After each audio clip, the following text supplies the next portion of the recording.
Welcome to Mystic Realms Recap. Links are in the description below. Please show some love of the author and me. On to the show. Rodhart's story was gradually forgotten with the passing of a few centuries. This legendary powerhouse was like a shooting star that glazed across the sky of Amril. He did not leave behind many achievements for the future generations to remember him by.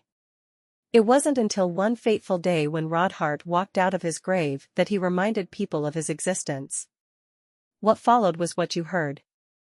Regardless of whether Rodhart was willing to or not, it was a fact that he was the first Retribution Knight of the mainland of Amril. Sensing the birth of this Retribution Knight, Death Knights from all over the world gravitated towards him. They appointed Rodhart as their leader, and the team of Death Knights started a massacre in the breezy plains under his leadership. There was no one who had the ability to stop them. All elite armies were merely toys to them. Under their attacks, any formidable fortress would be immediately destroyed like a clay sculpture, Kanoris narrated excitedly. As an ancient deity, the existence of humans had zero significance to him. Hence, it was as though he wasn't recounting a horrible bloodbath, but a thrilling event he would love to partake in. Almighty Soul Trader, should I remind you that the hopes of your new body lay in the hands of a human being? Lin Li asked, slyly. Although he would not claim that he was a kind-hearted man, he could not help but remind Kanoris about it. Kanoris suddenly recalled that the monster like Lin Li was indeed a human as well. Oh, yes, you are a human as well? My memory is failing me, he laughed awkwardly. Cut the crap. Tell me about other things that you know, such as Rodhart's ability. Lin Li understood that it was only normal for Kanoris to have no sympathy for humans. It was the same as how humans would not drop a tear for the death of ants. The breezy plains then was pathetic. Although Rodhart turned into an undead creature, he acted as the head referee of the Brilliant Shrine, after all. This ex-head referee waved the butcher's knife at the pitiful human beings without hesitation. It was really, Kanoris wanted to squeeze a tear or two out of his eyes, but he suddenly came to the realization that he was lacking a body. How could he shed any tears? Rodhart had started to look for the pathway into the sanctuary realm when he was a paladin in the legendary realm. How different were his powers when he turned into a Retribution Knight? Did he really enter the sanctuary realm? Lin Li asked, curiously. Although I'm not sure of his abilities, I've heard that he had fought 3 legendary powerhouses without his team of Death Knights. He defeated the combined forces from the 3 level 23 powerhouses using a single attack. This is enough to show that the ability of Rodhart then was at least level 24.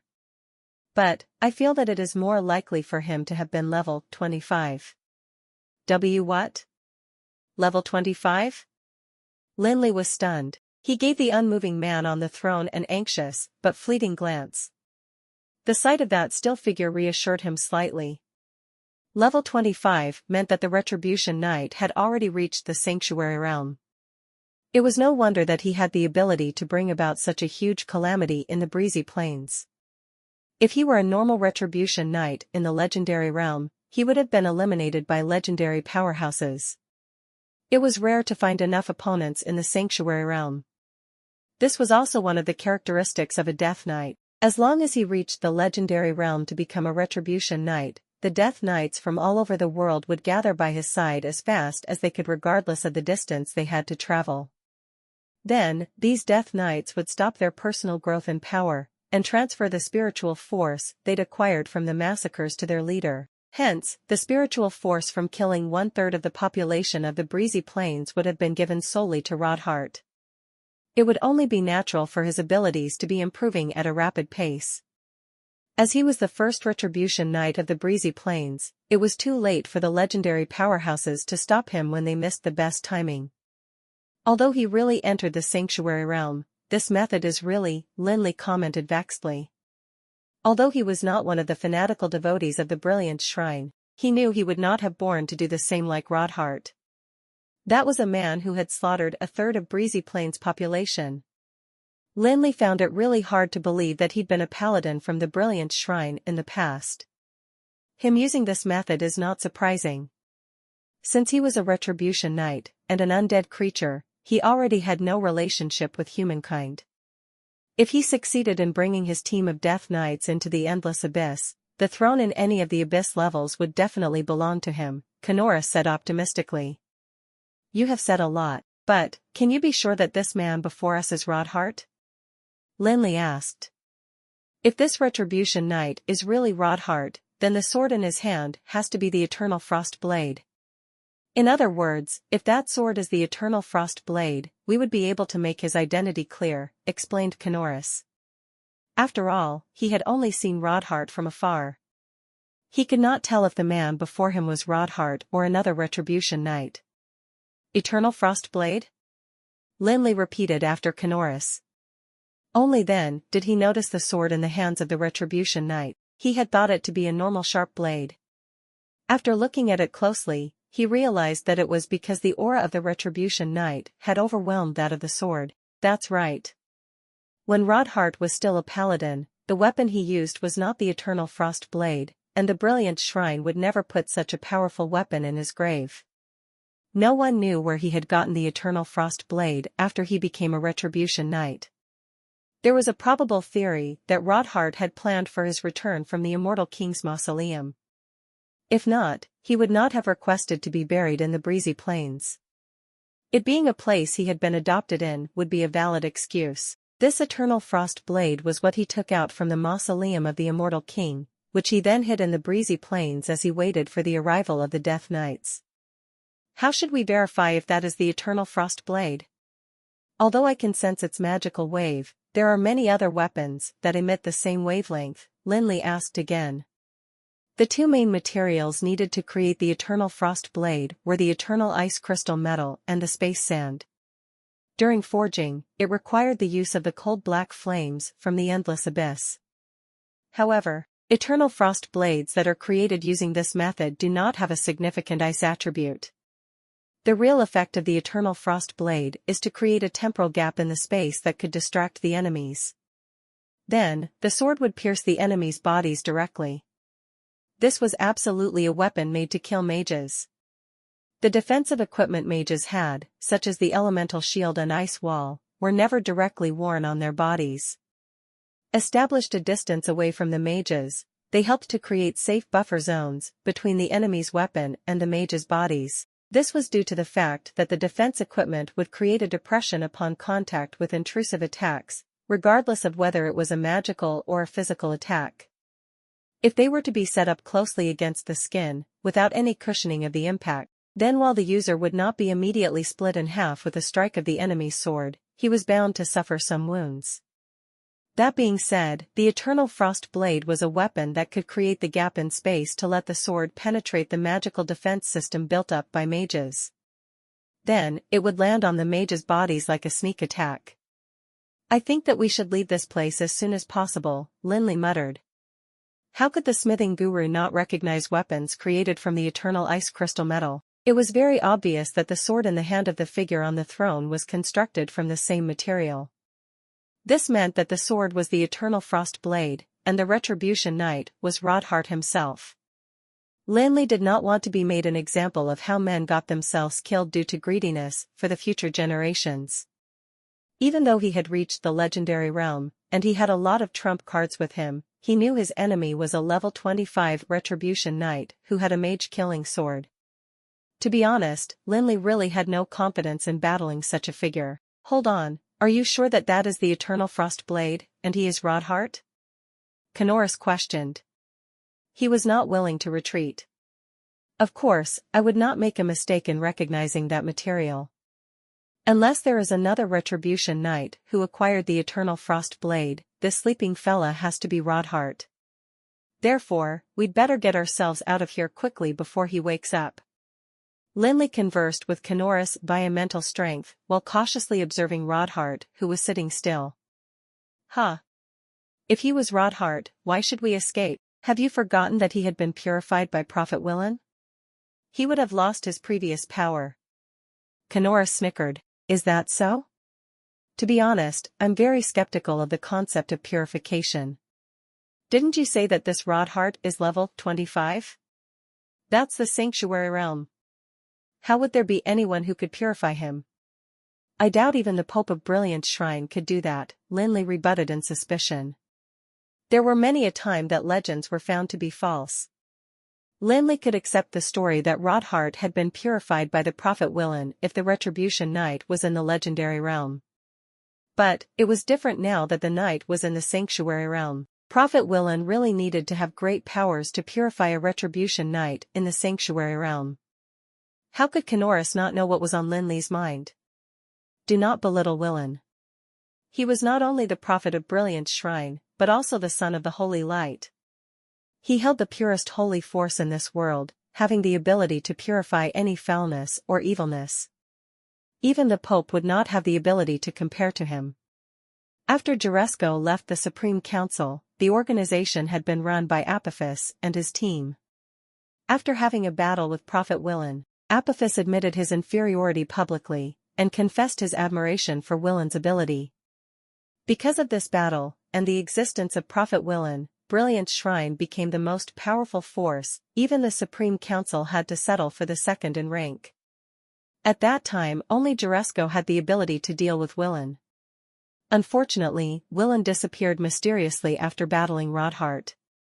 Without the leadership of Willin, the glorious Brilliance Shrine suffered attacks from the surrounding forces, and suffered a dip in powers. They nearly got taken over by the waning Darkness Shrine. That shouldn't be it, Lin Li muttered doubtfully.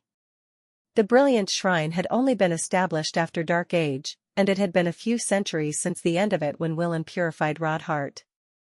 That was when the High Elves had long been overthrown, and a few centuries since the death of Osric. During that period of time, you should be in the Eternal Furnace. Why would you even know about these matters? Lin Li was not doubting the credibility of Kanoris's words, but his identity. From being a pathetic soul trapped in a furnace, to being an almighty soul traitor, then an ancient deity. Lin Li really couldn't trust Kanoris fully. Have you forgotten that I have taught you how to engulf the shadow of the Dragon of Destruction? Kanoris asked. I have created multiple shadows in the mainland of Amril, before being caught by Osric.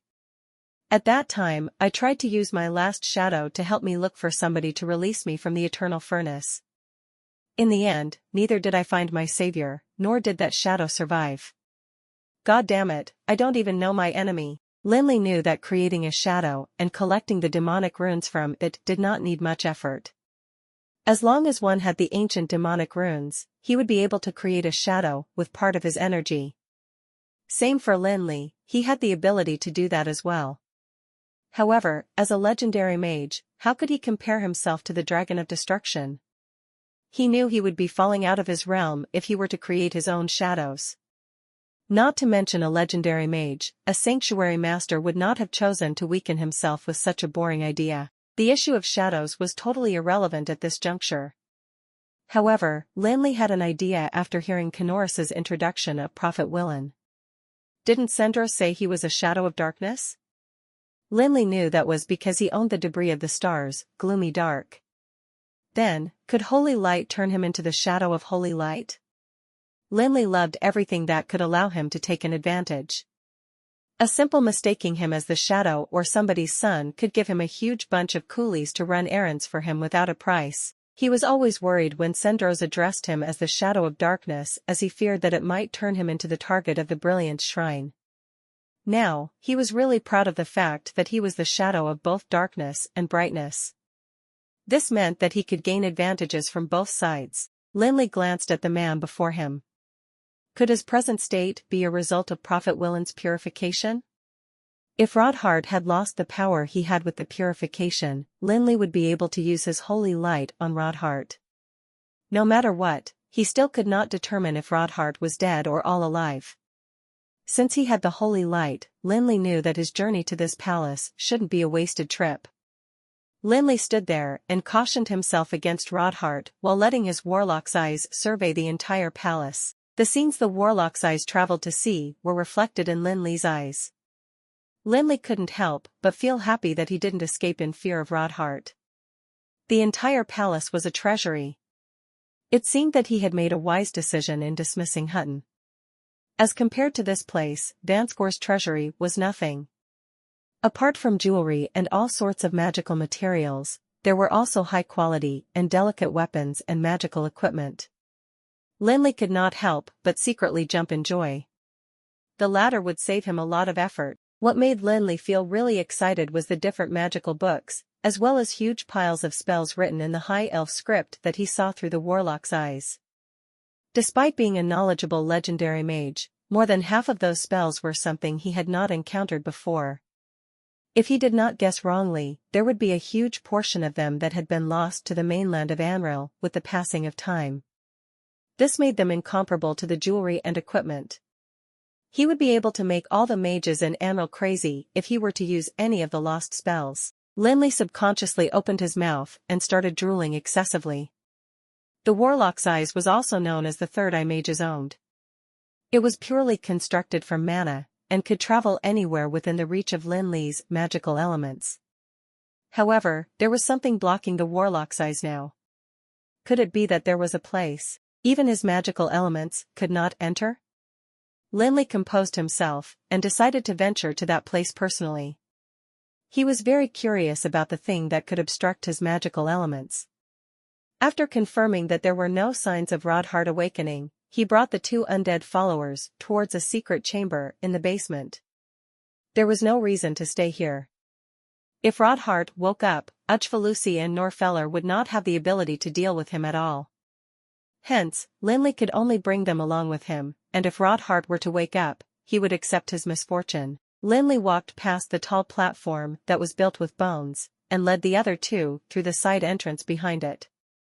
After passing through a considerably short corridor, they found themselves in a room. If the structure of the palace was like a common palace's, the room should be for guests to rest in, which meant it was just a normal room.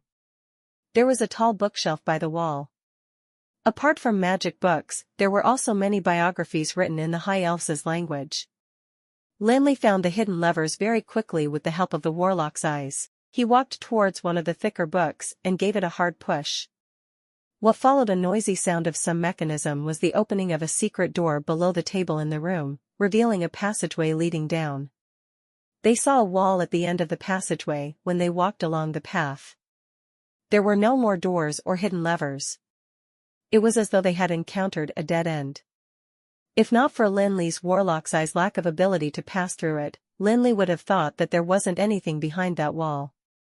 "Master, should we blast this wall to pieces?" Uchvalusi asked. "Yes," said Lin Li as he nodded. Yet, after giving the wall a closer look, he waved a hand to stop Uchvalusi, who was about to cast his spell. "Wait, there's no point. It is a magic-resistant gem." There were many dim-colored gems etched on that wall. People who were unaware of it might have thought that those were some common stones due to their grayish hue. However, Lin Li was very sure that these dark gray stones were authentic gems. The function of the magic-resistant gem could be inferred from its name. It had a strong resistance to magical elements, and each one of them was as good as an elemental shield. With the help of inscription, the gems were arranged according to the magic-resistant magewefts. For each additional magic-resistant gem used, the resistance to magic would be raised several-fold. When hundreds of such gems were inlaid into the same wall, the power would be as strong as 1,000 elemental shields. Not to mention a lich like Uchvalusi who was as powerful as an archmage. Even a legendary mage like Lin Li himself or a powerhouse from the sanctuary realm would have to sigh when they were faced with such a wall. Lin Li could not help but lament Osric's wealth. It was no wonder that he was overthrown as the ruler of the Felon Kingdom. How many acts of extortion did it take for Osric to accumulate such wealth? Each of the magic-resistant gems was worth up to 1,000,000 gold coins, and they were rare on the market. Anyone who was not working in the magic industry would definitely want to hide the magic-resistant gem if they were to find one. It would act like an elemental shield for them against mages. It would be a total nightmare to a mage if a warrior were to possess any equipment that had a magic-resistant gem. The magic that the mage prided himself on would not be able to harm even a hair on the warrior, giving the warrior full confidence to launch all of his attacks against the arrogant mage. It would be totally impossible for anyone to use physical strength to break the wall that was inlaid with 1,000 magic-resistant gems. What would possibly be hiding in the secret chamber, behind the wall, that would warrant such powerful protection?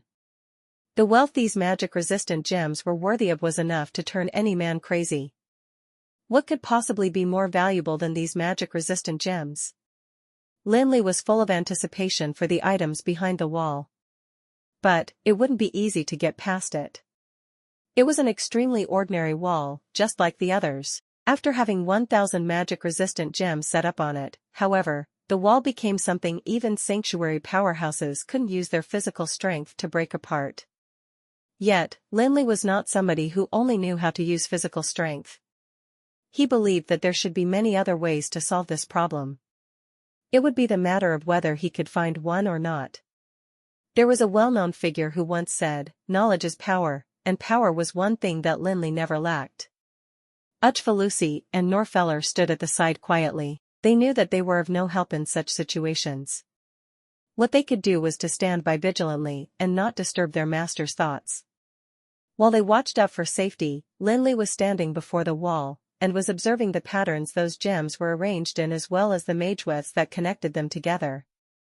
It would not require hundreds of magic-resistant gems if the inscriptor only wanted to lay them into the wall, for one would be more than sufficient. Osric wouldn't be foolish enough to use this wall as a display for the gems given that the hundreds of them would only be as effective as just one gem. Could it possibly be a magewef array? Yet, Lin Li was not able to relate any of the magewef on the wall to any array in his knowledge. Lin Li stroked his chin with his hand and lifted his head slightly, and ran his gaze along the different lines at top speed. He knew that any magewef array had to require three important materials, namely magic nodes, magic pathways 1, and the source of mana. "Nope, this doesn't look like a magewef array," Lin Li muttered as he shook his head after looking at the formation on the wall.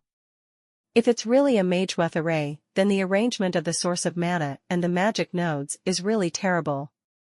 Apart from the mess, how could the source of mana and magic nodes be placed so far away from one another?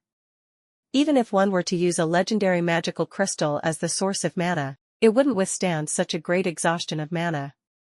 Being developed as a subject together with traditional magic, there were many places that the study of magewef and traditional magic complemented each other. In fact, magewefs were as rigorous as traditional magic. Furthermore, as magewef had always been a mainstream subject, there were naturally many people who studied them. As a result, there were plenty of chances people could make refinements to them. Up to the current generation, there had already been thousands of interpretations developed for dozens of theories. Together with the innumerable formulae derived over time, the subject had long been perfected. Lin Li was wondering if there was a possibility for the arrangement on the wall to be a magewef array, but the inscriptor of the system would have to be a horrible apprentice. Such a design would only be seen in the work of the newbies. The level of mess and tedious details had caused the magewefs to lose their original simplicity and gracefulness. Of course, this would be impossible. How could Osric, who had engaged innumerable manpower and resources, as well as the magic legion to take all precautions against attacks, decide to create such a trashy magewef array? It would really be a joke. Osric might not be as well versed as Lin Li across the different occupations, but he was the great leader of the High Elves. How could he be unable to find any inscription talents? "Kanoris, can you tell what's happening on this wall?" Lin Li asked Kanoris casually. "Nope. In fact, the design looks rather aesthetic." "Are you thinking too much? What if these are just beautiful patterns?" Kanoris sounded guilty when he said that. Frankly speaking, he knew that Osric was not a man who pursued luxury. Hence, he had to have his reasons for arranging the magewefs in such a manner. If these were mere decoration, it would be a waste to use so many magic-resistant gems on the wall. Lin Li shook his head, and did not blame Kanoris for his lack of knowledge. After all, he did not expect there to be a legitimate answer. But, that reminded him of the purported magewef arrays that people discovered on the 4 alchemy colossuses. Lin Li thought that it might be the alchemy array on the 4 figures instead, as it was something that could provide the alchemy colossuses with a source of energy. Lin Li knew that despite being an ancient deity, it was impossible for Kanoris to be an expert in everything. He was content with the information he had acquired. The source of mana would make sense if it was the alchemy array, yet when Lin Li tried to look at all the patterns in detail, he gradually frowned. Even though he had never seen a real alchemy array, his knowledge and the basic theory behind it was really solid. However, the patterns before his eyes were very different. He wasn't able to form any connections between them and the theories. It would be useless trash even if it was an alchemy array on the wall. If Lin Li were any common man who considered that, he would be finding ways to acquire these gems. However, Lin Li subconsciously felt that even if there was no sign of energy in the seemingly harmless wall, it might not be appropriate for him to act so recklessly. Lin Li lowered his head and closed his eyes gently.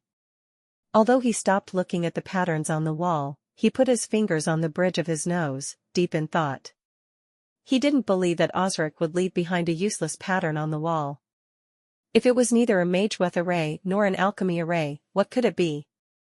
Apart from the sound of Lin Li's breathing, the entire secret chamber was filled with silence. While the two undead creatures never dared to disturb the thought process of their master, Canoris, who felt guilty, similarly did not want to make any noise in Lin Li's mind. Lin Li organized the information he'd gathered about the underground palace. In fact, there wasn't any mention of the underground palace in the diary Jirian told him about. The parts about how there had been valuable objects and important construction works being conducted in the place were mere guesses. Not only did it seem that there might not be any useful information from the diary, Lin Li felt that the author of the diary was unsure if Osric was building an underground palace or it was only a one-time transportation of goods. Although the place was the Breezy Plains, the Dragon Mountains weren't named in the diary. Hence, Lin Li did not have high hopes about gaining any information about the interior of the palace. He knew that if he couldn't verify the information Jirian told him, it would be a waste of time to delve into the matter. After all, there were too many legends that circulated over thousands of years. There were people who tried to verify those tales arduously, but were turned into fools by the others. Gradually, no one cared about such stories anymore. Lin Li was certain that Jirian was not the first person to have read the diary in the thousand of years. The content of the diary was full of vague hypotheses. Anyone would have deemed it as something created to trick people. However, now that Lin Li had found the underground palace, he could be sure that its author had to be somebody who had lived in the past. Then, might he be able to glean some clues from the diary? Although Jirian did not bring the original diary with him, he had written down all of its contents based on his memory into a notebook and passed it to Lin Li when they parted ways. Did I miss any information?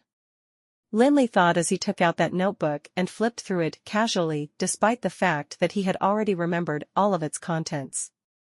Suddenly, his hand stopped, and a smile appeared on his face.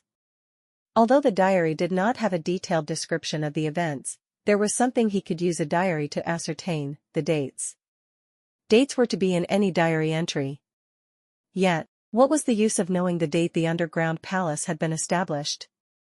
The underground palace had been built a century before the extinction of the High Elves. Lin Li could remember reading from a book, titled The Book of the Forgotten, that the previously unknown study of the magic gears that did not enjoy much importance had been popular for a period of time then. Although no one could verify the origin of the magic gears, most people believed there to be a relationship between the study of magic gears and alchemy, or that both of them originated from the Goblins' era. Indeed, there were a lot of technical skills necessary to produce the well-known alchemy colossuses that were related to magic gears. There was also a product from the application of the magic gears, called the gear puppets. From their appearance, they resembled the alchemy colossuses, yet both items had vastly different powers. The energy of the alchemy colossuses came from the numerous alchemy arrays on their bodies. Each array was responsible for different types of functions, and the area on magic attack and defense was just one of them. The alchemy arrays were in charge of many fundamental functions that included the drive for the movement of the colossuses, which would be similar to human muscles. With that, there were the gear puppets that used gears and the force of transmission to replace some of the basic alchemy arrays. The main mechanism was not magic, but the gears. Unlike most of the people in mainland Amril who saw it as unorthodox, Lin Li was really familiar and comfortable with them. Of course, this special characteristic made the absolute distinction between the puppets and the colossuses. To most people, the study of magic gears was useless. They'd rather pay a lower price for their servants, whom they could easily find. What was the use of those boring gear puppets? It was this perspective that turned the study of magic gears into a disdained one. Hence, in the world of magic civilization, such a skill set had little demand despite it being novel. If not, the civilization of Amril would have been on a different path. In reality, the gear puppets were only one of the many basic applications in the study of magic gears. Conservation of energy was a very unique advantage of magic gears. While it might sound absurd, it was really powerful under special circumstances. Both mage arrays and alchemy arrays depended on magical crystals for energy. The effects of mage arrays and alchemy arrays, however, would decrease as time passed due to the weakening of any magical crystals, regardless of their initial strength. When it finally reached its lowest threshold, beyond the needed amount for activation, it would be as good as opening the door wide for any enemy inside. As compared to those arrays, the effects of magic gears would never dwindle as long as they were deactivated. Magic gears could unleash their original effects, despite the passing of time. Hence, they would be rather useful when it came to protecting tombs. If it were real magic gear, then the wall of magic-resistant gems would not be a challenge to Lin Li. When he used the Scroll of Wishes to wish for all of his life skills to be raised by one level, although he did not manage to raise his skills in magic gears to the guru level, it was pushed to the master level together with his knowledge in minerals. The master level was sufficient for making Lin Li a real talent in such a forgotten area of study. Lin Li went back to the wall, and started recalling everything he knew about magic gears. He inspected the wall very carefully. The change in perspective helped him to have a clearer view of the situation. Lin Li was really grateful that it did not require any knowledge beyond his abilities. There were two ways to destroy those magic gears. 1. Settle it once and for all, locate and damage the energy source. Without the source of energy, the magic gears would naturally be deactivated. 2. Outweed all the traps, either deduce all the loopholes of the magic gears, or activate the traps prematurely to eliminate them. However, Lin Li chose to settle the issue once and for all. He felt that it would be more realistic for him to locate and damage the source of the energy so as to prevent future implications. Usually, people would think that the long-living amethyst turtles would be best sources of energy. The amethyst turtles were considered one of the magical beasts with the longest lifespan in Amril. People had discovered a 70,000 years old amethyst turtle in the vestige of the titans that had lived through the years. Of course, that amethyst turtle was not any source of energy for the magic gears then, but a titan's pet. The amethyst turtles were very powerful. Those that were older than 20,000 years old would be able to reach the legendary realm, the peak of their potential. They would never get to enter the sanctuary realm even if they were to live another 200,000 years. Their temperament was much gentler than any other legendary beasts, which made them incredibly easy catch. Hence, Lin Li could tell that 9 out of 10 trap makers would use amethyst turtles as the core of the mechanism. The last trap maker might have had some bad luck, being unable to find an amethyst turtle. Since the underground palace was built by Osric, Lin Li believed that the supply of energy would not be weaker than one legendary-level amethyst turtle. Therefore, how could he let go of such an invaluable treasure? Despite not having any source of mana or magic pathways, there still were traces that helped Lin Li deduce the setup. Although the installation of gears and chains had been intentionally hidden from sight, they were sufficient to lead a gear master like Lin Li to its energy source. As Lin Li paced around the wall, he scrutinized every line on it, and made huge calculations. Finally, a bulb lit up in his mind. He stepped out of the secret chamber and followed the clues. Although Uchvalusi and Norfeller could not understand why their master left the secret chamber, they followed him without a word. By now, both were rather crestfallen. The inability to help their master made them feel like they had failed as Lin Li's followers. After following the clues given by the magic gears, and walking past a few rooms, Lin Li found a room filled with useless junk in the basement. However, Everything was displayed in an orderly fashion, without even a hint of disarray. "Move those things away," said Lin Li as he pointed to the pile of trash by the wall. Uchvalusi and Norfeller took action immediately. The wait for instruction had finally ended. After clearing the junk, the wall was in full view. To common people, the wall might be an ordinary one. However, nothing could hide from Lin Li's eyes. He was an expert in magic gears. Lin Li found a discreet door behind the pile of trash very quickly. On the surface, it seemed that there was nothing special about that door. Yet, Lin Li knew very clearly that the magic gears functioning behind it were enough to claim the life of any archmage. After getting through the secret door, Lin Li noticed another passageway sloping downward behind it. The passageway was pitch black and incredibly narrow. It was large enough to fit only one person. Norfeller decided to take the initiative for the team. "Master, let me help to survey this place," said Norfeller as he walked to the front. Lin Li smiled and waved his hands. "You wouldn't be able to help in this. Just stay here and wait for me to come back." He let out a magic solar sphere that levitated in front of him and started to venture forward. It was not Lin Li's kindness that prevented him from letting his followers survey the place for him. The main reason for his rejection was his belief that there was no need for them to do so. Through his experience in dealing with the magic gears earlier on, he had gained the confidence to deal with more of them if any appeared. Lin Li felt that it would only implicate the matter at hand if he were to let Norfeller, who was clueless about the mechanism, into this area first. Uchvalusi and Norfeller gave each other a disappointed and helpless glance as they watched their master disappear into the passageway. Although Norfeller was not dissatisfied with Lin Li's decision, he could not help but feel disappointed. He remembered how he could still help his master get rid of some trouble when he started out as a level 17 vampire. But, as his master became more powerful, the enemies they faced became more challenging as well.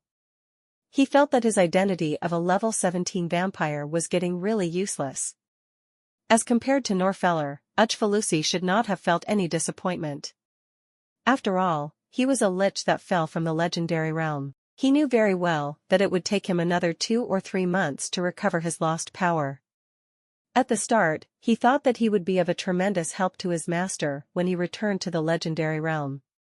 However, after following the man for a period of time, and seeing how rapidly he made progress, Uchvalusi's conviction started to waver.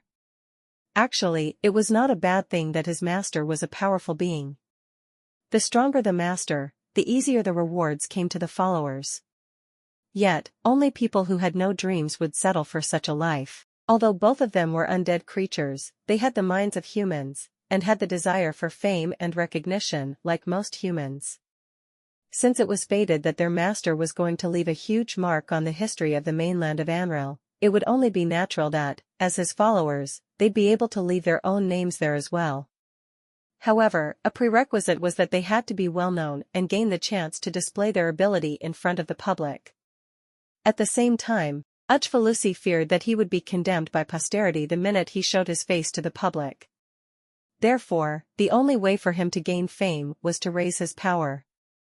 Then, he would be able to leave his name in his master's story. Lin Li was clueless that his 2 undead followers had such great dreams. After entering the passageway, he walked along the narrow path. Indeed, it was filled with multiple precarious magic gears and traps.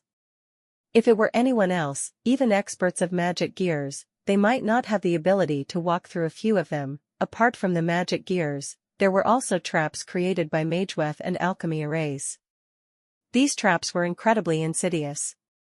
If it had been a team that entered this place, they might still be able to bring one expert in magic gears.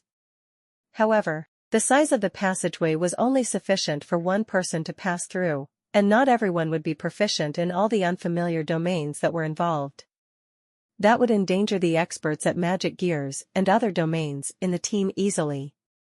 Unfortunately, these magic gears and traps posed no threat to Lin Li.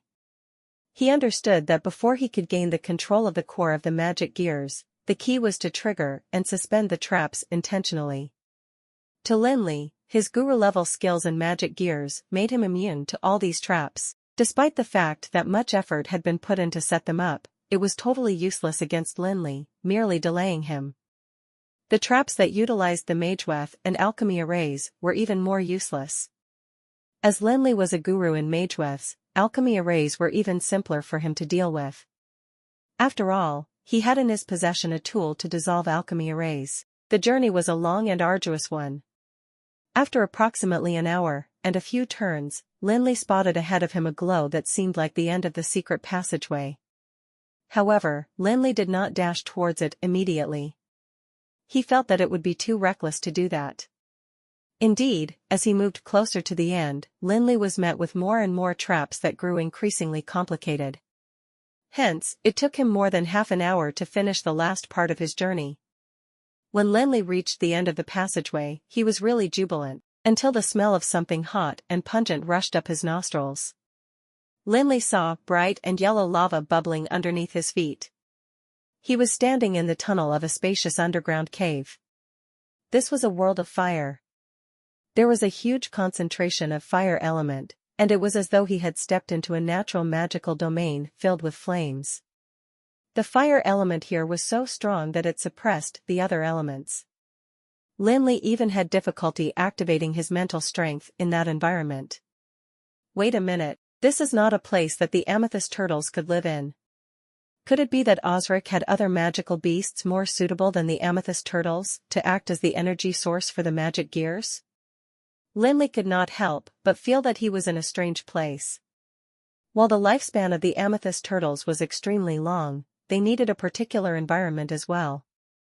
Being magical beasts with the water attribute, the amethyst turtles should be placed in an underground river where they could live for more than 100,000 years. In such an environment that was suffused with fire element, however, amethyst turtles would not be able to survive. It was impossible for Osric to commit such a mistake or fail to capture a legendary-level amethyst turtle. There had to have been a more suitable choice for Osric. However, as Lin Li went through his entire memory bank, he could not think of any magical beast with fire attribute that had a longer life than the amethyst turtle. Among the 7 major elements, the fire element was the most vigorous one. Hence, fire attacks were always the strongest among other types of attack at the same level. Their violent nature caused the magical beasts with the fire attribute to have a shorter lifespan as compared to those with the water attribute. Under most circumstances, magic gears would be used to protect places for a prolonged period of time. Therefore, it was more important for one to find a magical beast that had a long lifespan rather than one that was the most powerful. If not, the magic gears would be wasted with the death of any beast. What magical beast could it be? Lin Li thought as he flew out of the passageway with the power of flight. Lin Li was shocked by Osric's fortune after he scrutinized the surroundings carefully. The energy source chosen by the High Lord indeed had great powers and a long lifespan. Osric's choice was not something normal people would dare to think of. A crimson dragon that had its wings penetrated by 18 chains was growling and struggling on a platform at the center of the lava river. It was trapped on a black platform 1,000 meters square in size. From its craftsmanship, Lin Li could tell that the stone platform was made artificially. Despite being only as thin as a human wrist, the chains seemed relatively thick against the thin body of the crimson dragon. Although the dragon's struggle resulted in loud noises from the chains, they showed no signs of loosening up. Deafening noises also came from the black platform following the dragon's movements. Although it sounded like the platform could shatter any time, Lin Li knew that it was not because it was weak. The gears within it were converting the force of the crimson dragon into energy. How did Osric think of letting such a crimson dragon become the energy source for his magic gears? While Lin Li was stunned by what he saw, he could not help but gasp at Osric's wealth again. For the gears to function for 1,000 or 1,000,000 years, the dragon with a great lifespan would be a very good choice. While the dragons had similar lifespan as compared to the amethyst turtles, dragons were much more powerful. Furthermore, there was another advantage to that crimson dragon acting as the energy source for the magic gears. It helped to delay intruders who were here to destroy the mechanism.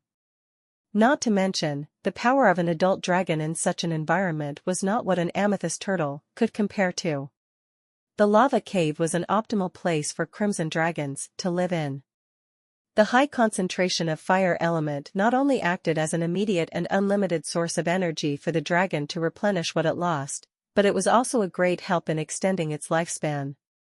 If not for the 18 chains that penetrated its wings, the crimson dragon might really love to live in such an environment. No one knew if Osric's intention behind the construction of the magic gears was to make use of the crimson dragon, or if Osric captured a crimson dragon just to build those magic gears.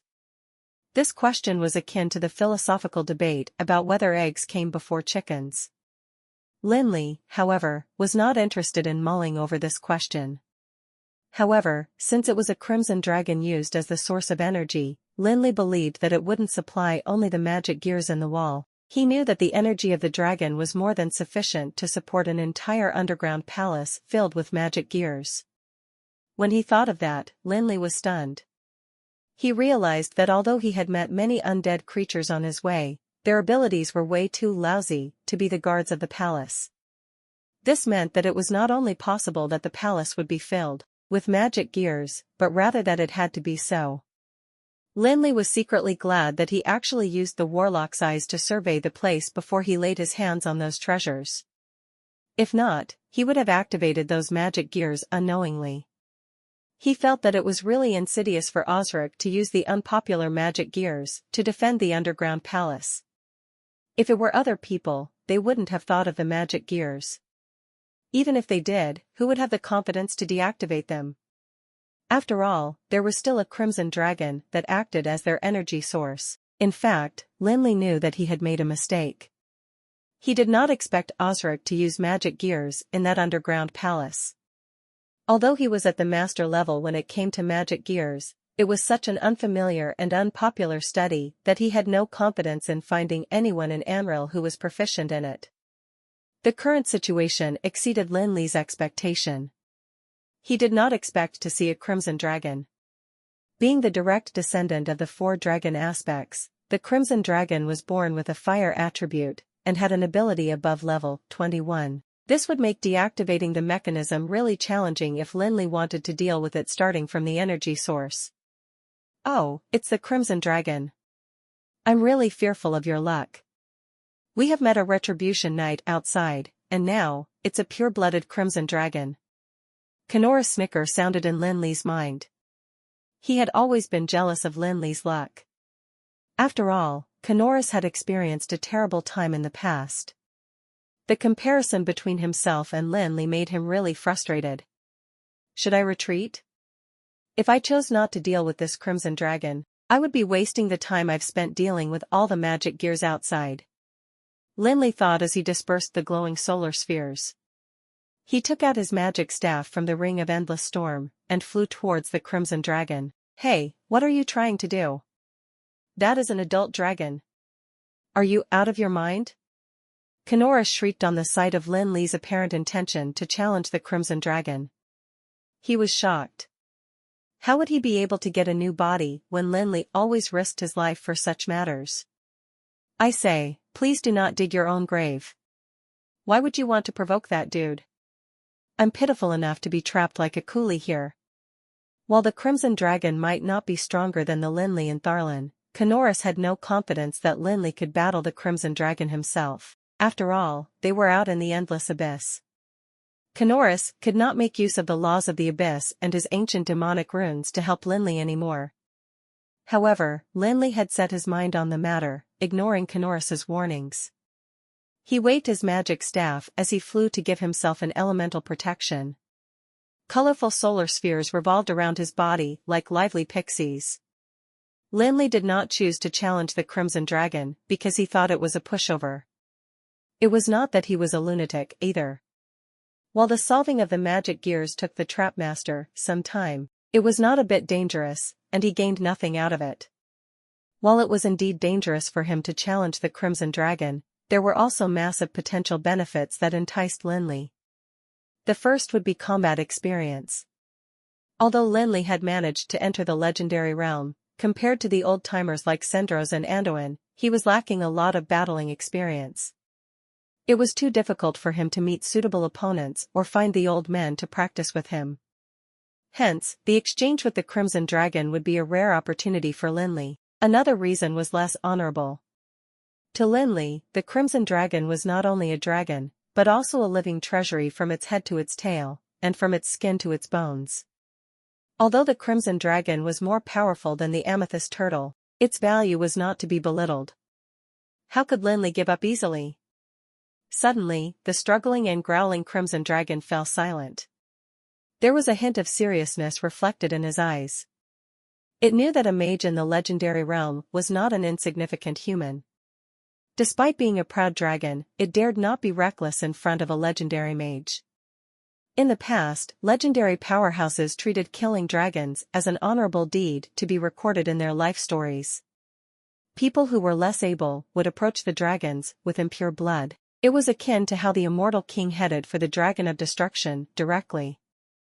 The Crimson Dragon could feel that the human who had just flown out of the precipice was an incredibly strong legendary mage. Although the scent emitted by that human was less powerful than himself, he knew very well that human beings were the most cunning creatures on earth. Are you not going to negotiate with him? It doesn't look like he hopes to fight with you. Who knows, you might convince him. Kanoris persuaded Lin Li enthusiastically, hoping it would help him understand the situation more clearly, and not attract unnecessary trouble. However, Kanoris's efforts vanished the moment the dragon breathed out a puff of dragon fire. Hey, did you see that? He spat saliva at me. I can't tolerate this. Of course, Lin Li was only joking with Kanoris. He dodged the Crimson Dragon's flames with agility, and waved the magic staff in his hands. A spell was cast instantaneously, aiming for the dragon beneath him. Actually, Lin Li had another advantage. Unlike Lin Li, who had the ability to fly freely in the sky, the poor Crimson Dragon was like a malicious hound chained in the garden. He could only let nasty children outside his reach throw pebbles at him helplessly. Of course, this Crimson Dragon was more capable than unfriendly dogs. He could spit. Hold on. He also had the flame domain. The Crimson Dragon lifted his head to roar. Powerful magical waves spread all over the place as the dragon unleashed its flame domain. The flames spread wildly and engulfed the entire underground cave. As the environment itself was already a natural magical domain of fire, the activation of the dragon's domain only made the scale and impact of his powers even stronger. The lava around the black platform bubbled vigorously. Hundreds of flying dragons formed with the red lava flapped their wings and flew towards Lin Li. These lava dragons were at least 1,000 degrees Celsius hot. Lin Li was reminded of when he used angels of light and dark to surround the Lord of Darkness back in the Throne of Darkness, except he was now the one being surrounded. The only thing that comforted him was the fact that these lava dragons were nowhere as beautiful as the angels of light and dark that he had created. Lin Li held his magic staff and swept it across in a circle in front of him with the magical crystal on the tip of it facing outwards. A dozen lava dragons that had been charging at him were immediately frozen and fell into the lava river by the side. However, the frozen lava dragons did not even completely submerge in the river before they were thawed by the high temperature and flew up again. In fact, there was no one element in Anrel that could absolutely counter another element directly. However, it was normal for the elements of fire and water to have the ability to overwhelm each other. That being said, the surroundings were heavily concentrated with fire element due to the lava river. It helped to raise the powers of the dragon greatly. The humorous WYRM that Lin Li had sealed into the summoning lamp could not actually be considered a WYRM. It was merely an undead creature that possessed the skeleton of a WYRM and a dragon crystal. The dragon's power was only from the dragon crystal as well as the remnant WYRM aura left on the WYRM skeleton. Lin Li felt as though his limbs were bound fighting in such a situation as he had to do his best to defend against the powerful dragon while devoting more effort to adjusting the other magical elements apart from the fire element. Fire element magic did not cause any harm to a pure-blooded crimson dragon, hence, the abundant fire element was not only useless to Lin Li, but also posed a great hindrance. Perhaps this gave the crimson dragon the home base advantage, however, Lin Li had an advantage as well. He was able to fly around as he pleased, while the crimson dragon was like a dog chained in the yard, unable to do anything about the children throwing stones at it because it was limited by the length of the chain. Only, this crimson dragon could do more than just gross others out by spitting, it could actually kill with it. Even though Lin Li had legendary powers now, his shield could not hold up for longer than a few seconds in the face of the crimson dragon's fiery breath. The only thing Lin Li could do was to employ his honed power of flight to circle around the crimson dragon. Abruptly halting, suddenly changing directions. Lin Li's movements were not graceful. In fact, he looked clumsy as he dodged the fatal dragon's breath time and time again only in the nick of time. Despite that, the spells he cast while dodging the crimson dragon's attacks would always hit the crimson dragon without fail. Unfortunately, the crimson dragon was too resistant to the impact of spells, thus, none of them seemed to have any effect on it. The explosion of spells and the crimson dragon's howls rang in the cave as the situation became tense. Nobody could say for sure how long this tense situation could last, since it seemed like Lin Li might be engulfed by the dragon's breath at any time as he weaved around in the air. Then, the crimson dragon on the black stone platform at the bottom seemed to have started breathing fire. Well, anyone would be annoyed to the point of breathing fire if there was a fly that wouldn't stop flying around them.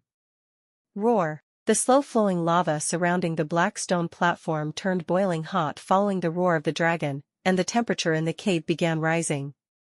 The yellow lava turned blinding silver so quickly that the change was visible to the naked eye. It was a sign that the temperature was reaching an extreme. Flame domain. The crimson dragon threw its head back, roaring once again as the powerful magical wave spread out in all directions. The flame domain expanded in an instant and engulfed the whole cave. The network of tiny cracks on the glossy, mirror-like walls of the cave disappeared as the walls were melded together once again by the high temperatures. The environment in the cave was already like a natural flame domain before, thus, when the crimson dragon's flame domain was unleashed in such circumstances, it would exponentially increase both in range and power. The lava around the black stone platform continued churning like waves in an ocean as flying dragons formed with the silver lava flew into the sky, flapping their wings as they charged towards Lin Li. These lava dragons were at least level 15 each and their temperature was 1000 degrees Celsius. While one or two of them was nothing much, it was a sight to behold with hundreds of them appearing at once. Lin Li was reminded of when he used angels of light and dark to surround the Lord of Darkness back in the Throne of Darkness, except he was now the one being surrounded. The only thing that comforted him was the fact that these lava dragons were nowhere as beautiful as the angels of light and dark that he had created. Lin Li held his magic staff and swept it across in a circle in front of him with the magical crystal on the tip of it facing outwards. A dozen lava dragons that had been charging at him were immediately frozen and fell into the lava river by the side. However, the frozen lava dragons did not even completely submerge in the river before they were thawed by the high temperature and flew up again. There was no absolute order in which the major elements that constituted the world of Amril triumphed over each other. The water element might dominate fire element, but it was also common for the fire element to oppress water element when it was at its peak. As a lava river flowed beneath the ground here, the density of fire element here was high, which allowed the crimson dragon's flame domain to become even more powerful. Damn it, this is its home base and I am unable to lure it away. Lin Li said to himself angrily as he dodged the lava dragons. Fire element magic did not work on the crimson dragon, and now ice element magic was being suppressed as well that he could not even unleash his frost domain here. He wanted to lure the dragon away, yet it was chained here. Well, the dragon would have fled long ago if it could instead of working like a slave here. As a descendant of the four dragon aspects, the crimson dragon was born possessing the flame domain. The frost domain used the basic rule that constituted the world, and the flame element was the most violent and aggressive out of all the major elements. In comparison, Lin Li's frost domain was weaker, and on top of that, they were in an environment that could be considered a natural flame domain. In such circumstances, the crimson dragon that had been chained up for 1000 years was likely comparable to level 24 in power. I already told you not to trifle with it, anyway, it won't be able to chase after you, so we should go back and think of something else. Kanoris was very worried even though he knew Lin Li could not be killed that easily. Still, they were facing an adult crimson dragon, and besides, it was far more dangerous here than in the Throne of Darkness. Since it can't catch me, I'm going to see who gives up first. How is it so difficult to deal with even though it is chained up? Lin Li unleashed 1,000 miles of ice, which caused dozens of other lava dragons to drop from the sky. No other legendary mage, not even those at the peak of the legendary realm, would dare stay any longer if they had to face off with a crimson dragon in a place so densely filled with fire element. Only Lin Li would dare do this as he did not have to worry about mana depletion due to his insane amount of mental strength. Of course, Lin Li did not really mean to fight with the crimson dragon to the end, as the crimson dragon still had the advantage of fighting in an advantageous environment and would not give in so easily even though Lin Li had insane mental strength and did not have to worry about mana depletion. If they were to really fight it out, who knew how long that would take? Brute force alone would not work if he was going to deal with this crimson dragon. Lin Li weaved through the air as quickly as lightning while the gears in his head turned at an equally fast speed, trying to come up with a way to get rid of the crimson dragon. If anybody could hear Lin Li's thoughts now, they would be sure to burst out in laughter as it was simply daydreaming. Even Kanoris, who had seen Lin Li make many miraculous feats, did not believe that he would be able to think of a way to get rid of the crimson dragon. He had to be near the sanctuary realm to do that. Still, humans were the ones who came up with all these brilliant ideas, and the knowledge in Lin Li's head was put to good use now. A vague idea surfaced in his head, and after a vast amount of calculations, it gradually became clearer. However, there was more to the crimson dragon than just that. While lava dragons continued to appear and fly into the air, the lava river beneath them turned a brilliant gold, and a huge whirlpool began to form on the surface of the river. The golden whirlpool was an enchanting sight, but it was as pretty as it was deadly. Something huge was brewing, and in an instant, the fire element in the air became more and more violent, everything was getting distorted. Moreover, it wasn't the only whirlpool. Kanoris had stopped persuading Lin Li to stop, and merely weakly remarked, "Hey, be careful. It's dragon language magic." Dragon language magic was an innate magic of the WYRMS1 and one of the oldest magic in the world as well. It was quite like the demonic runes that Kanoris had mentioned. However, while it was old, it was not obsolete, as it was actually simpler than magic that used High Elf's print and human languages. In short, it was a more direct understanding and use of the rules of the elements.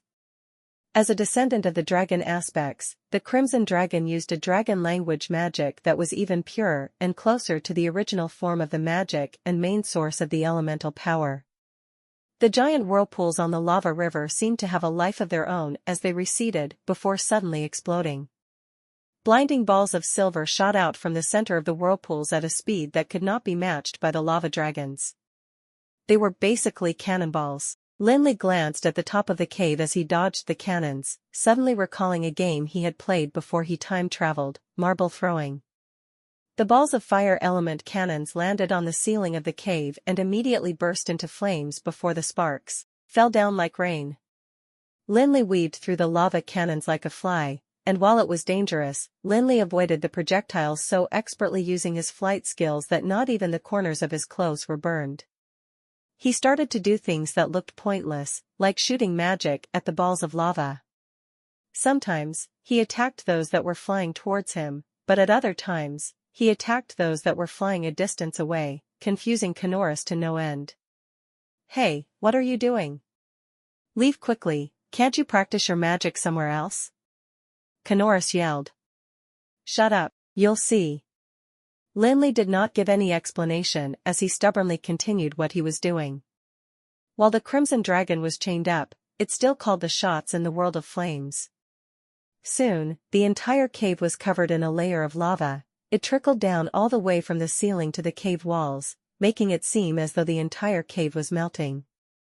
As the light and the darkness rules depended on the holy light and the gloomy dark, and neither was a domain that Lin Li mastered, the dragon had to be lured out using the frost domain as a foundation to create a magical domain of frost, light, and darkness.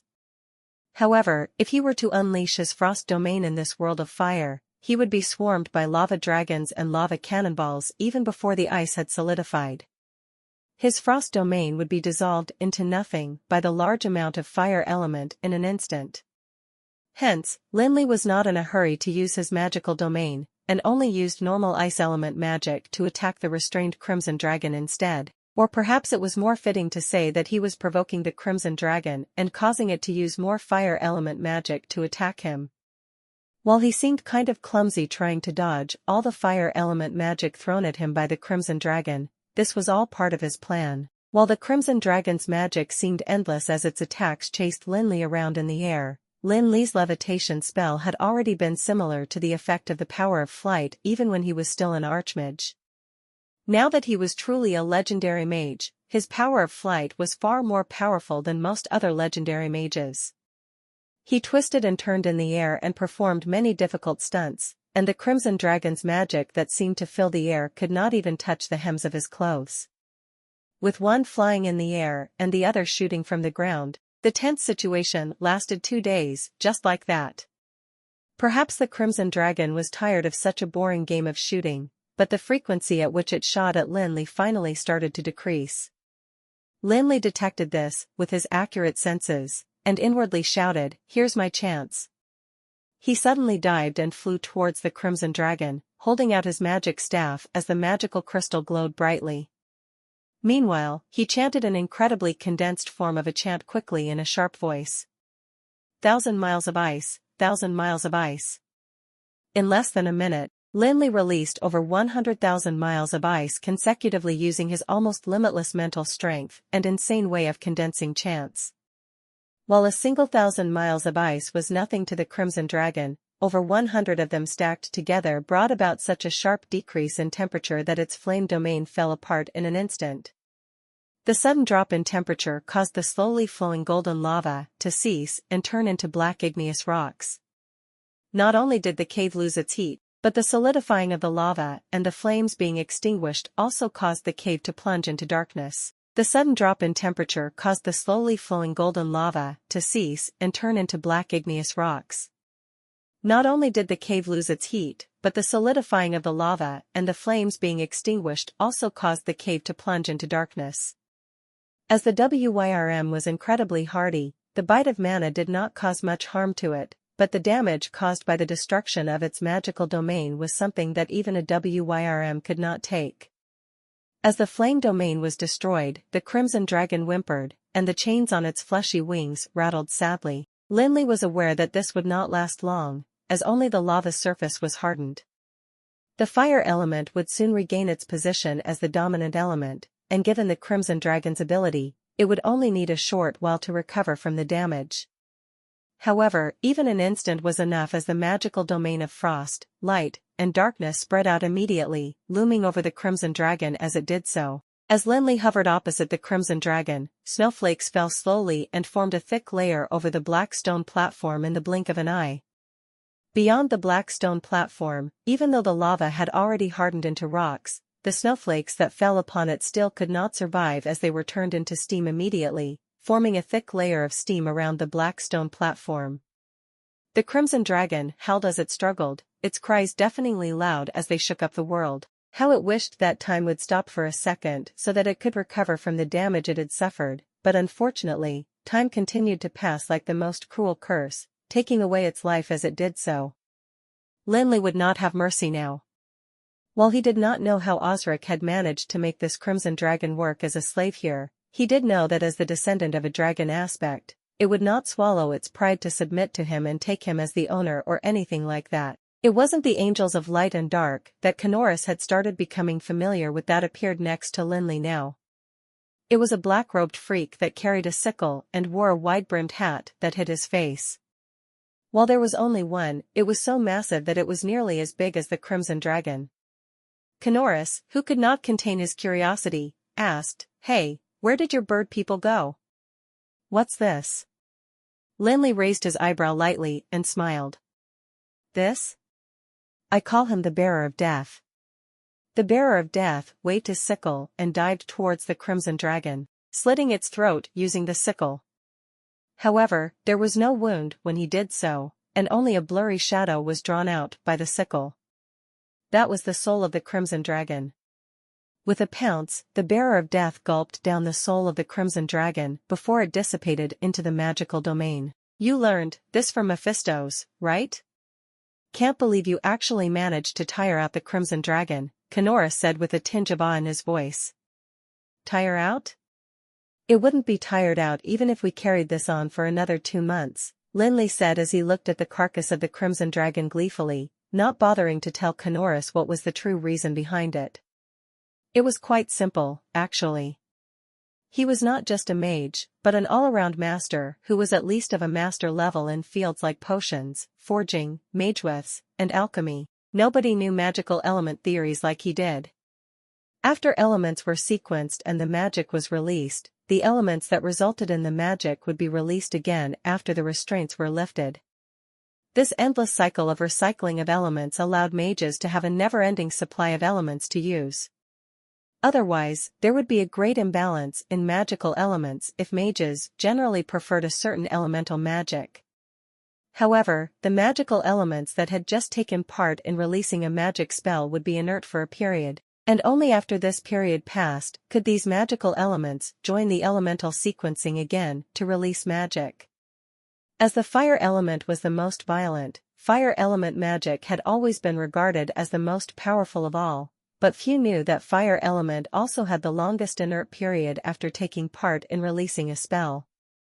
Lin Li kept using ice element magic to provoke the Crimson Dragon and circled it intentionally while using magic seemingly aimlessly to intercept the Crimson Dragon's magic. If all the spots at which the Crimson Dragon's spells ended were marked, one would realize that they formed a hemisphere around the Crimson Dragon. The Crimson Dragon was unable to leave, and was at the center of a hemisphere formed by inert fire element which hindered the entrance of active fire elements. This made casting spells increasingly difficult and lessened the suppressive effect it had on Lin Li's frost domain. Hence, Lin Li took the chance and used over 100,000 miles of ice to suppress the surround fire element as best as he could before unleashing his frost domain to destroy the Crimson Dragon's frost domain. Then, he used the bearer of death to swallow its soul. While it sounded simple, nobody besides Lin Li would be able to accomplish this even if they knew of this method. It was easy to understand the nature of the fire element inert period and set up a trap aiming for it. This was all knowledge that could be learned and replicated, but there was one thing that nobody else could replicate.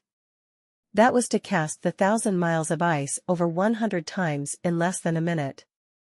The inert period of fire element would not last forever, and if one was not able to create an environment that was advantageous to themselves before the inert period of the fire element ended, then all of this was empty talk. Only Lin Li was able to cast so many 1,000 miles of ice in such a short time using his insane mental strength and create an environment that was ideal for his frost domain. Kenora was right regarding the part about devouring the Crimson Dragon's soul, however. While it was not Mephistos who taught him that, Lin Li did learn it from him. The Lord of Soul's soul fragment was sealed in the summoning lamp, anyway, and thus it was easy to retrieve information from it. The main reason why he chose to kill the Crimson Dragon by having its soul devoured was because he did not want to lose the valuable dragon blood. In such an environment that was densely filled with fire element, the dragon's blood would instantly be swallowed by the fire element before Lin Li could contain it in a flask. This Crimson Dragon's body is a real treasure, don't waste it.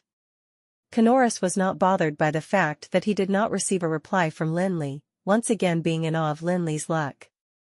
Duh. Why else do you think I went to such great trouble to deal with it? Lin Li stretched out his hand to tap at the Crimson Dragon's body. This was a priceless treasure indeed, and it was a blessing for it to end up in Lin Li's hands. If it were to land in someone else's hands, one mistake in handling it would have been a great insult to something so valuable. Only someone like him who was a master in almost every profession there was could skin and debone the Crimson Dragon's carcass properly without damaging it. Lin Li was not exaggerating at all. As the Crimson Dragon's carcass was very valuable, the methods needed to process the carcass properly were also very specific. It was not as easy as simply butchering a pig. He circled the carcass delightedly as he already started planning what he was going to do with it, deciding which parts would be best used to make potions, and which would be best used as ingredients for magewares or magical enchantments. You think I don't know what you're thinking? You're thinking that only you're able to make full use of this based on your capabilities, and that only in your hands would this not go to waste, right? Kanoris said with a tinge of mockery in his voice. Lin Li stopped before saying, "Why, am I wrong?" He did not think that anyone else in the world was more resourceful and knowledgeable than he was. Even if someone were to learn about every field, could they reach the level of a master like he had? The only way he managed to become a master at every aspect was thanks to the heaven-defying scroll of wishes. I knew it. Well, it's just tearing things into pieces. How much better do you think you can do, compared to someone else? Kanoris responded condescendingly instead. You mean that you have a better idea? Lin Li had always been quick to lower his stance as long as he had something to gain from it. Don't you have a humorous WYRM sealed in that summoning lamp? It was quite a decent helper to you in the past, but it has become increasingly obsolete now. It is still a humorous WYRM, though, and after losing the powerful body of the dragon it also lost much of its power and all its potential to evolve. Now that you have the Crimson Dragon's body, things will change. Lin Li did not have to press further now, as Kanoris would willingly offer any information that would benefit Lin Li now. This was because he understood Lin Li's personality very well after spending so much time together. It was no use forcing him or threatening him for help. Only if you willingly helped him and had Lin Li owe you a favor would he be forced to keep your matters in mind. This was what Kanoris concluded after spending time with Lin Li. It was all very simple indeed. If you wanted others to respect you, then you had to learn to respect others first. It was something easy to understand. Yet not many were capable of actually doing it. What do you mean? Lin Li was taken aback, and quickly asked, you're saying that the humorous WYRM can take on another body? The truth was exactly like what Kanoris had said. While the humorous WYRM sealed in the summoning lamp was a level 20, it was not very useful in a situation like the one earlier. The humorous WYRM's level did not reflect its power as it did not have the protection of scales and the powerful strength that a fleshly body would have. It was merely a rack of bones, or perhaps like an enlarged skeletal warrior. Hence, it was kind of tricky to use the humorous WYRM now. It was not of much help, yet it pained Lin Li to see it destroyed. A level 20 humorous WYRM was hard to come by, after all. But if he were to keep it and not use it, wouldn't it be as good as not having it? Of course. Kanoris said proudly. Don't forget that I used to be an ancient deity. The magic we used then is far beyond what you can imagine now. It is nothing much to transfer a creature's soul into another body. Why else do you think I asked for you help in creating a new body? Oh? Then what do I do now? Lin Li's interest was piqued, for even though the humorous WYRM was intimidating, it did not have a good image. If he were to pose as the reincarnation of the holy light in the brilliant shrine, it would not look good on him. It would be much grander if he could summon a real dragon, but a WYRM was too proud to sign a servant contract with a human, and thus giving a humorous WYRM a dragon's body was the next best thing he could do. It's very simple, and you don't have to do anything. Just hand the humorous WYRM and the Crimson Dragon to me, and I'll see to it. Just wait until you can summon a real Crimson Dragon to scare others, Kanoris said confidently while he thought to himself that this would be preparation for himself in the future. Alright, I'll leave it to you, then. Lin Li removed the chains on the Crimson Dragon before placing the whole carcass into the Ring of Endless Storm. He did not discard the chains, for they could shackle a WYRM, and thus had to be made of high-quality materials. Lin Li glanced around and saw that there was nothing more that he could take, thus, he stomped on the black stone platform beneath him indignantly. It was capable of turning the Crimson Dragon's power into a power source for the magical traps in the whole underground palace, so it had to be made of expensive materials too. Boom! The entire platform was placed into the Ring of Endless Storm, and the lava immediately flowed out in its place, creating a majestic whirlpool of lava. You really don't let anything of the tiniest bit of value go, do you? Kanoris could not bear to watch this anymore. This kid was worth millions. He had the eternal furnace and the palace of darkness, and there were so many treasures waiting to be collected in this underground palace, yet he had to take this stone platform too. Without the Crimson Dragon, the magical traps here would be useless. It will be a waste to leave this platform here then, and it's a shame to be wasteful. Since I can take it away, it might be of use in the future, Lin Li said nonchalantly as he flew towards the entrance of the cave. Fine. There's nobody here now, but don't do this in front of anyone in the future. It's too embarrassing. Kanoris could not help but feel embarrassed for Lin Li. What do you mean it's a shame to be wasteful? Are you that broke? Why do you have to take everything from this place? Who cares what others think as long as I get what I want? Lin Li pursed his lips in annoyance. Lin Li returned to the basement filled with junk after going along the secret tunnel. Uchvalusi and Norfeller hurriedly rushed to welcome their master when they saw him emerge from the secret tunnel. One of them had a blood oath with him, while the other had a soul contract, so the magical wave that came from the secret door nearly scared them out of their minds. What happened to the two of you? Lin Li was in shock too, as Uchvalusi and Norfeller looked somewhat disheveled. Their clothes had many tears, and the stuff that littered the basement seemed to have been swept by a typhoon. Master, we don't know what happened, either. We were attacked not long after that strong magical wave disappeared, Uchvalusi said with a confused face. Oh, I see. Lin Li immediately knew that this was yet another sinister trap laid by Osric. Since somebody had destroyed the main power source on the inside, then there'd be another one-time attack by the other traps outside to take the people waiting there by surprise. Uchvalusi was nearly legendary, while Norfeller triumphed in his speed, hence, while the trap left them a little disheveled, it did not cause them much harm. If it were a large group of men searching this underground palace, then the losses would be serious. Now that the magical trap had been destroyed, there was nothing else in this underground palace, besides Rodhart, that could stop Lin Li from taking whatever he wanted, and nobody knew if Rodhart was alive or dead. As Lin Li left the basement with his two undead servants, the underground palace looked nothing like it had before. Firstly, all of the lights had dimmed, and without light, the underground palace was plunged into darkness. It seemed like these magical lamps were also powered by the Crimson Dragon, which was the core energy source. It was easy to understand why it looked so dim, as though it was lacking energy before. Anyone would struggle at first if they were captured, and then their fight would gradually die down, and if anyone touched the trap, then there would be a way for them to stimulate the trap to start working. Even though they knew that their master had destroyed the magical trap's mechanism, Uchvalusi and Norfeller were still shocked when they saw the situation in the palace. It seemed like many of the magical traps had been activated as the locations of all the traps were revealed. It did not feel like much to them when they were in the basement, but now that they were looking at it, they could not help the chill that ran down their spines. Now, everything they were looking at was theirs.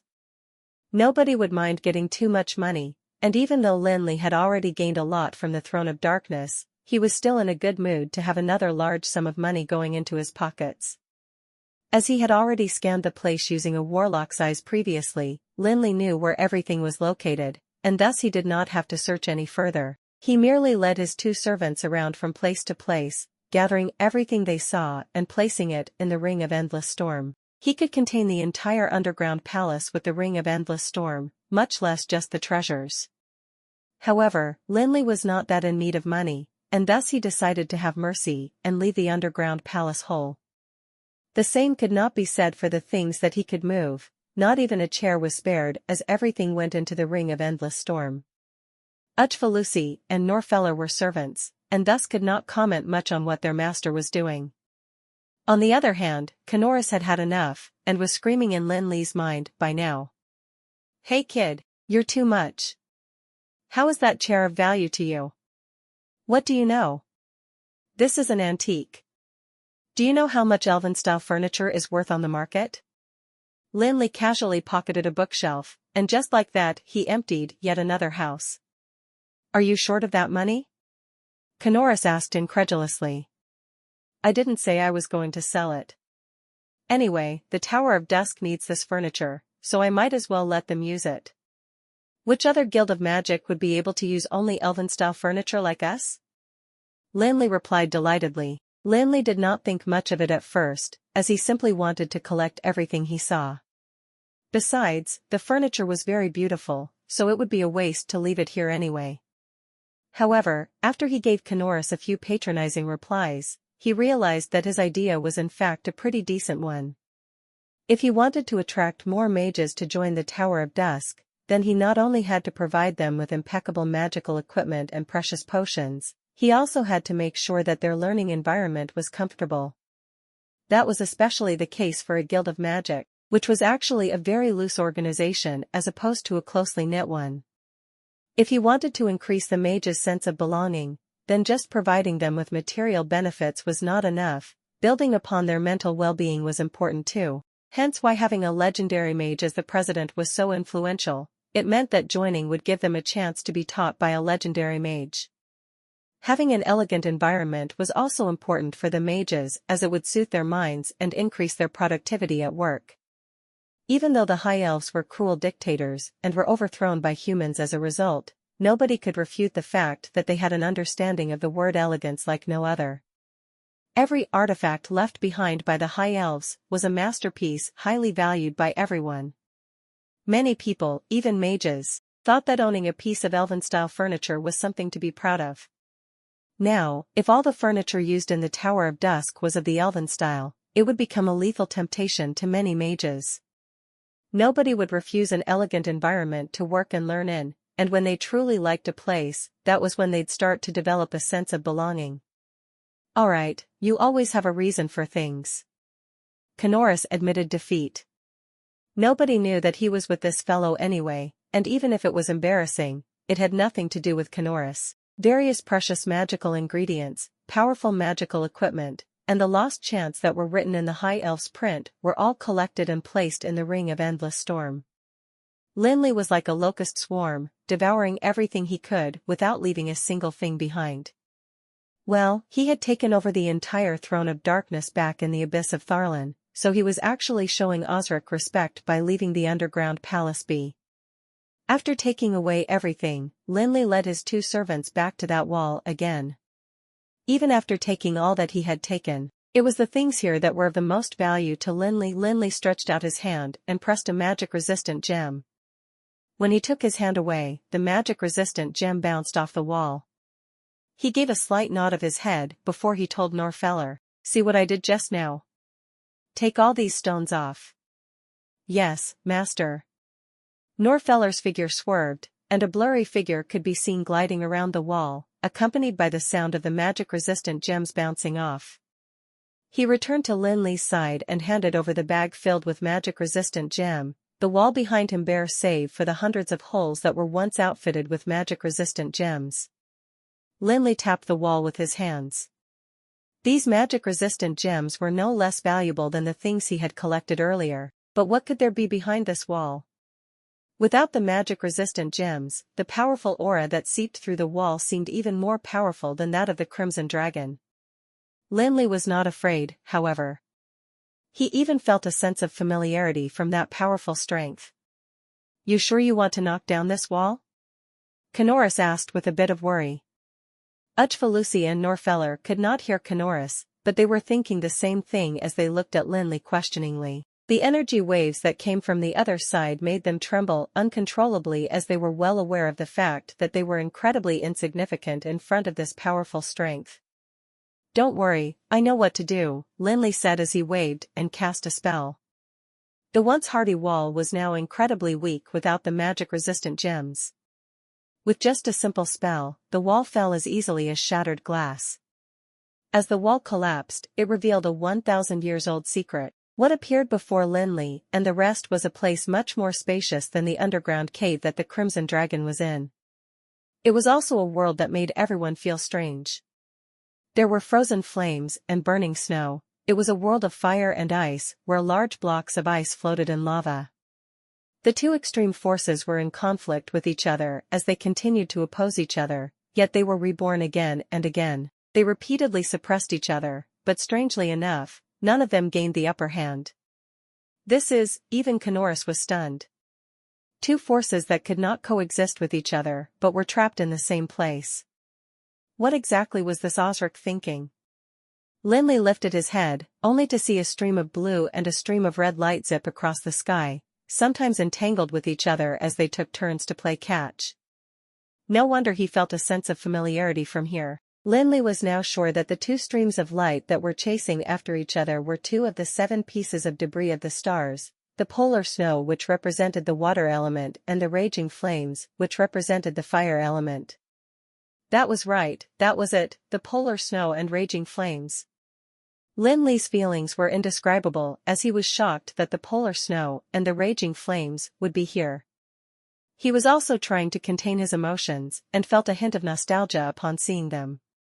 He had once been in possession of them when he was still in another world. Now that he was seeing them again, he was already a true mage.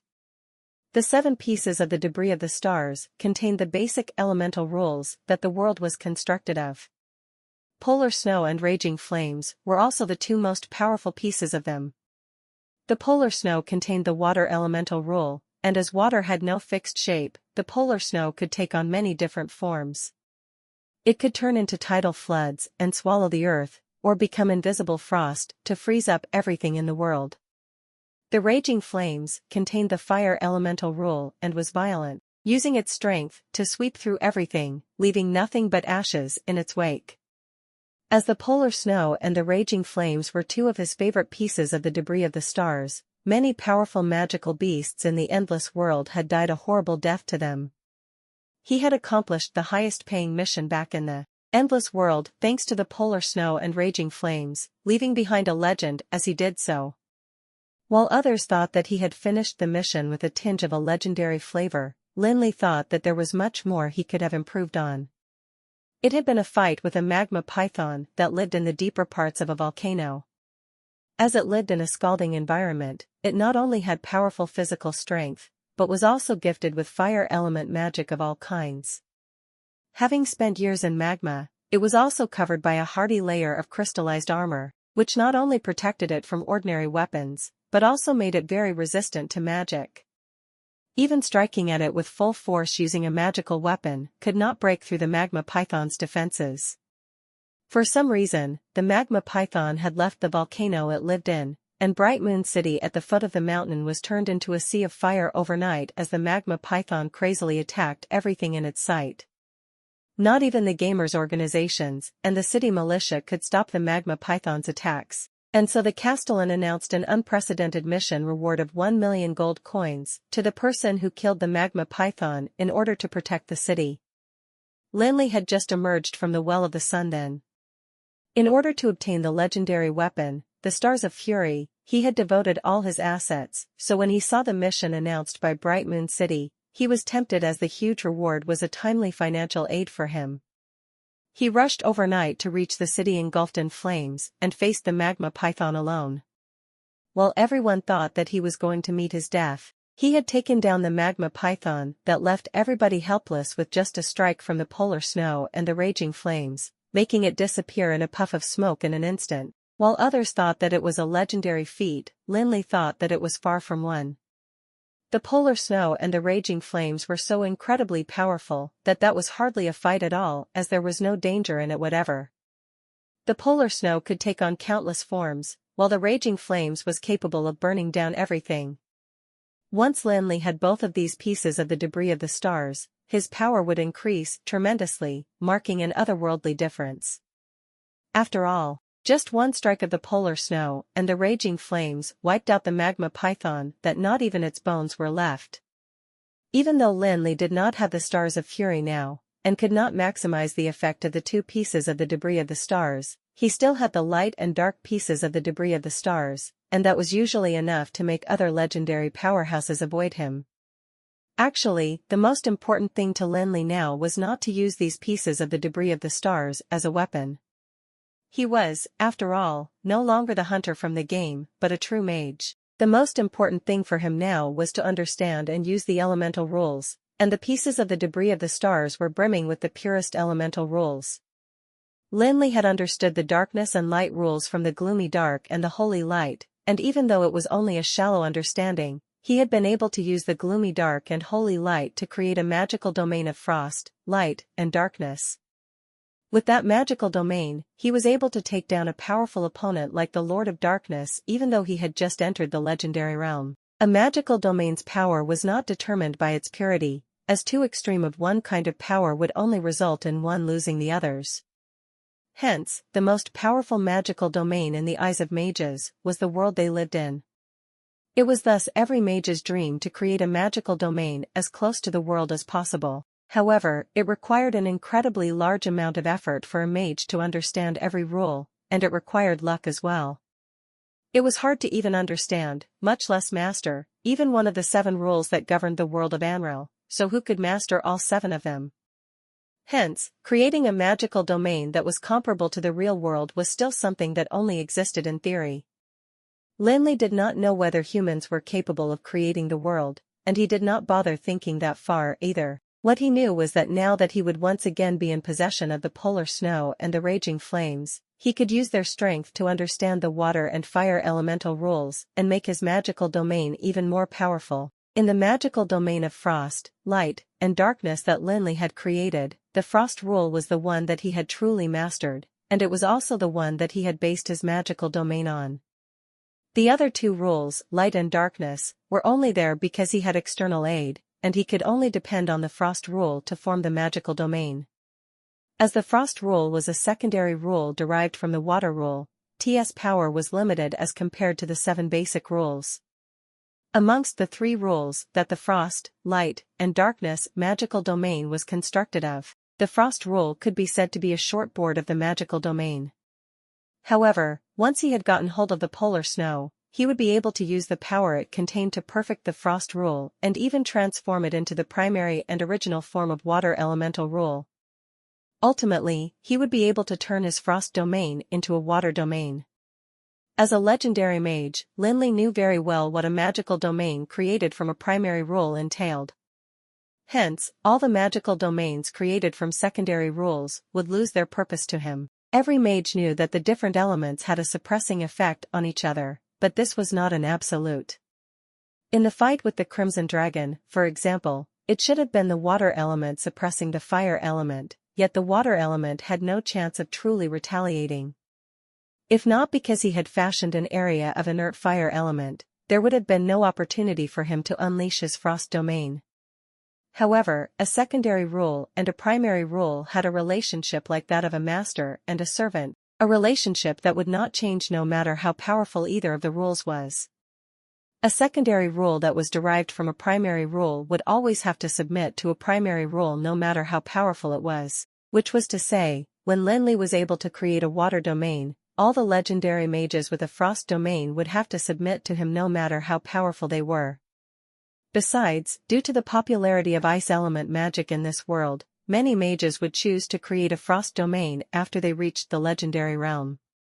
As for the other piece of the debris of the stars, the raging flames, Lin Li could use it to create a flame domain, and with gloomy dark and the holy light, he would be able to create a magical domain that consisted of 4 primary rules. Anril was only made out of 7 primary rules, and he had 4 now. While he could not be certain if he would be able to create a world of his own, a magical domain that consisted of 4 primary rules was already pretty close to the real world. Be it the suppressing effect that elements had on each other or the relationship between primary and secondary rules, with the 4 primary rules he possessed, Lin Li was now capable of dealing with legendary mages who were level 22 or level 23 without any problems. Such was the reality of legendary mages. They no longer competed in terms of strength, but in their understanding of the rules in this world. Hence, it was of utmost importance for Lin Li to obtain these 2 pieces of the debris of the stars. Nobody would refuse to become stronger, just like nobody would refuse riches.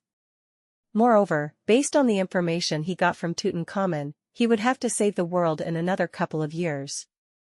However, the sight before him was somewhat strange as the polar snow and raging flames were not sitting there quietly, waiting for him to collect them.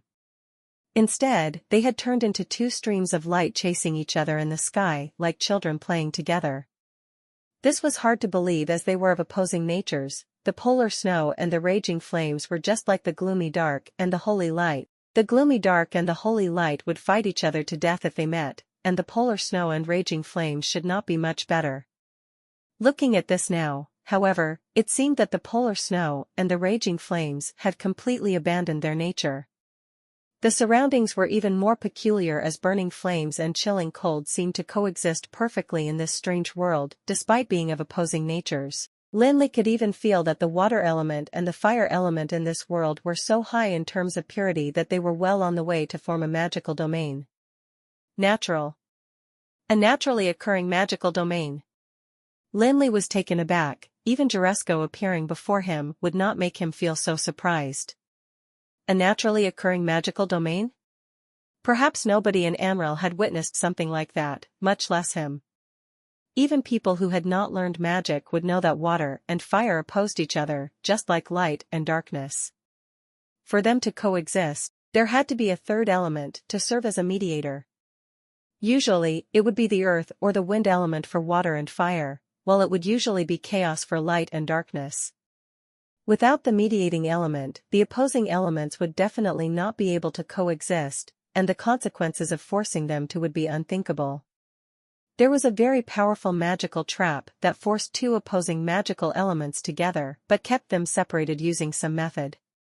When the trap was activated, one could finish off a magic shooter using just a very simple spell that made use of magical elements. However, due to the danger and difficulty of forcing two opposing magical elements together, anybody had yet to be able to create a magical trap capable of killing an archmage. If the world before him where fire and water coexisted was a magical trap, then an explosion of this trap would wipe out the whole Dragon Mountains, or even the whole breezy plains. Not even Lin Li, a legendary mage, or a sanctuary master would be spared from being blown into the tiniest specks of dust. The good thing was that Lin Li could tell that even without a mediating element, both the fire and water elements were coexisting in harmony, with no trace of a conflict at all, hence, there was no need to worry. However, it was the very fact that he did not need to worry about an impending explosion that made Lin Li even more curious as to what could be capable of leading to this phenomenon before him. How did something allow two opposing elements to form a naturally occurring magical domain? This was like a miracle. Or perhaps, it was a miracle. This was something that even the dragon aspect that mastered the primary rules was not capable of. Everyone knew that a magical domain represented the peak of magic, and thus only the powerful legendary mages would be able to possess one. This was because a magical domain was created with powerful magic by a legendary mage after they understood the rules of the world. The god of mages Juresco had once said that what a mage asked for in their life was simply to understand the truth of the world. The truth was that a human's power was limited, and no matter how he trained and became physically strong, he would still be unable to escape the inborn constraints. A warrior trained his combat energy, while a mage trained his magic, but this was just like how a human trained his physical strength, he would still be unable to escape his bodily constraints. In order to do things that they were not physically capable of, humans, or perhaps intelligent life, learned to make use of tools to aid them in accomplishing their goals. Just like the goblins who managed to create the alchemy colossus without the talent for magic nor physical strength. The only way mages could escape the constraints of their body and achieve greater strength was to learn to use the power of rules. No matter how powerful their magical equipment, even if it was able to raise their abilities by over 100 times, it was still limited. Hence, only by understanding the truth of the world and knowing how to use the rules of the world could one become a true legendary mage. A legendary mage and an archmage differed not only in terms of strength, but also in terms of their understanding and use of the truth and the rules of the world. While 10 magic shooters might defeat an archmage, 10 archmages were nothing in front of a bona fide legendary mage. This was because while an archmage and a magic shooter were worlds apart in terms of strength, they both had the same superficial understanding in terms of the usage of rules, and only wielded their strength according to prescribed rules. A legendary mage was different in that they were able to use the rules of the world according to their understanding of the truth of the world. Their opponent faced not just the strength of one human, but also the strength of the rules and the strength of the world. This was not a gap that could be made up for using numbers. 10 archmages just would not make the cut, and not even 100 of them would. Take Lin Li, for example. After he unleashed his magical domain of frost, light, and darkness, he was able to create angels of light and dark that were each comparable to an archmage. 100 of these angels of light and dark were equivalent to 100 archmages. Moreover, they were not at risk of being injured or dying.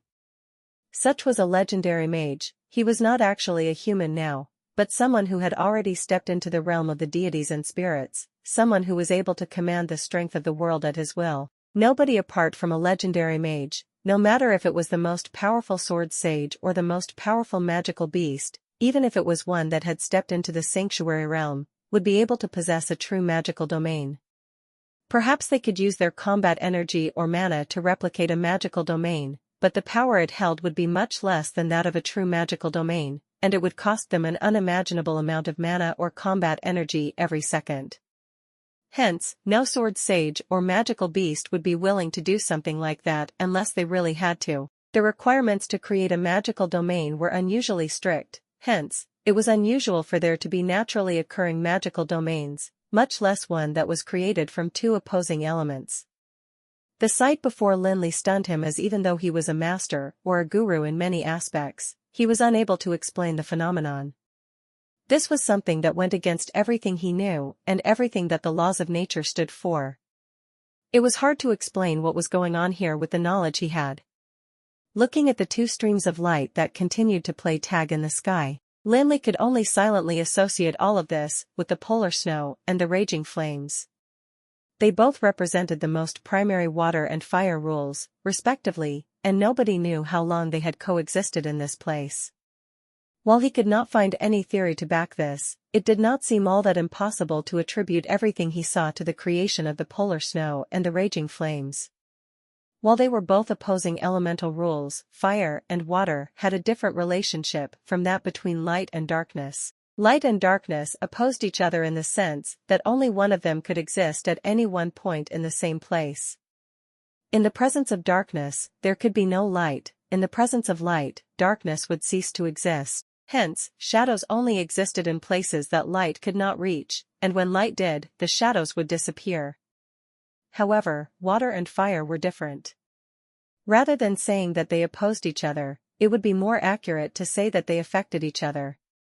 Water could extinguish flames, but water element could not exterminate fire element, only suppressing the explosion thereof. While fire could dry out water, it could not exterminate water element either, as it would only be able to change the form that the water element assumed. Hence, while these two elements appeared to oppose each other, it was, in fact, not impossible for them to coexist. Only, the fact that they could coexist did not mean that they would be able to create a magical domain. Hence, with Lin Li's knowledge, he was still unable to come up with an explanation for the magical domain created from both water and fire elemental rules. Anyway, no matter what the truth laid out in front of him was, the most important thing was still to secure the polar snow and the raging flames. As for the more profound reasoning and theories behind this phenomenon, that was something he could ponder another day. Lin Li closed his eyes slightly as he released a large amount of mental strength to feel this peculiar world. Even though he had a magical domain that consisted of 3 rules, he still could not help but be moved by the strength contained in this world. This is a magical domain created from primary rules. He was in silent awe. A magical domain created from 2 primary rules still held such strength that it made him fear it for some reason, even though it was not controlled by anyone. Even Kanoris, who always maintained that there was nothing he did not know, was in shock at this miracle. Having lived for thousands of years, he still could not recall anything like this in his memory. Nowhere else in Amril could there be a naturally occurring magical domain. God created a massive and flawless magical domain that was Amril, and only God could create a miracle like the one before their eyes. "Hey, what are you going to do next?" Kanoris asked Lin Li somewhat sheepishly. Was there a need to ask? Of course, Kanoris knew what was the next step. It was to obtain the magical weapons, the 2 streams of light in the sky.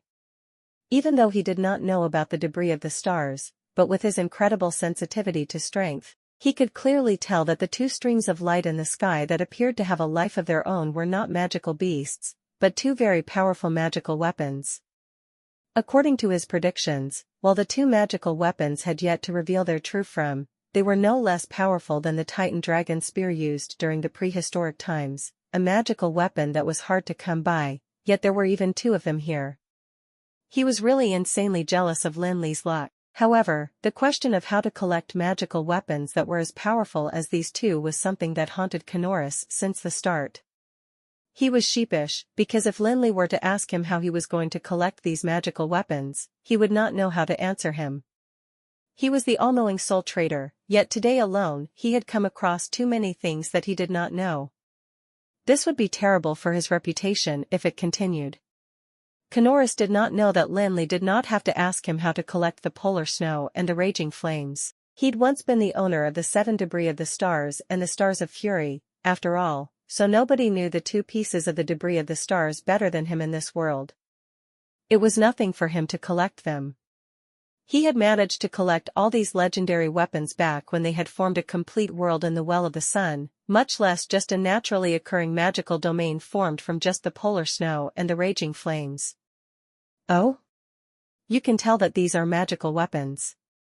Lin Li did not hurry, and merely frowned slightly as though there was nothing he could not achieve in the world.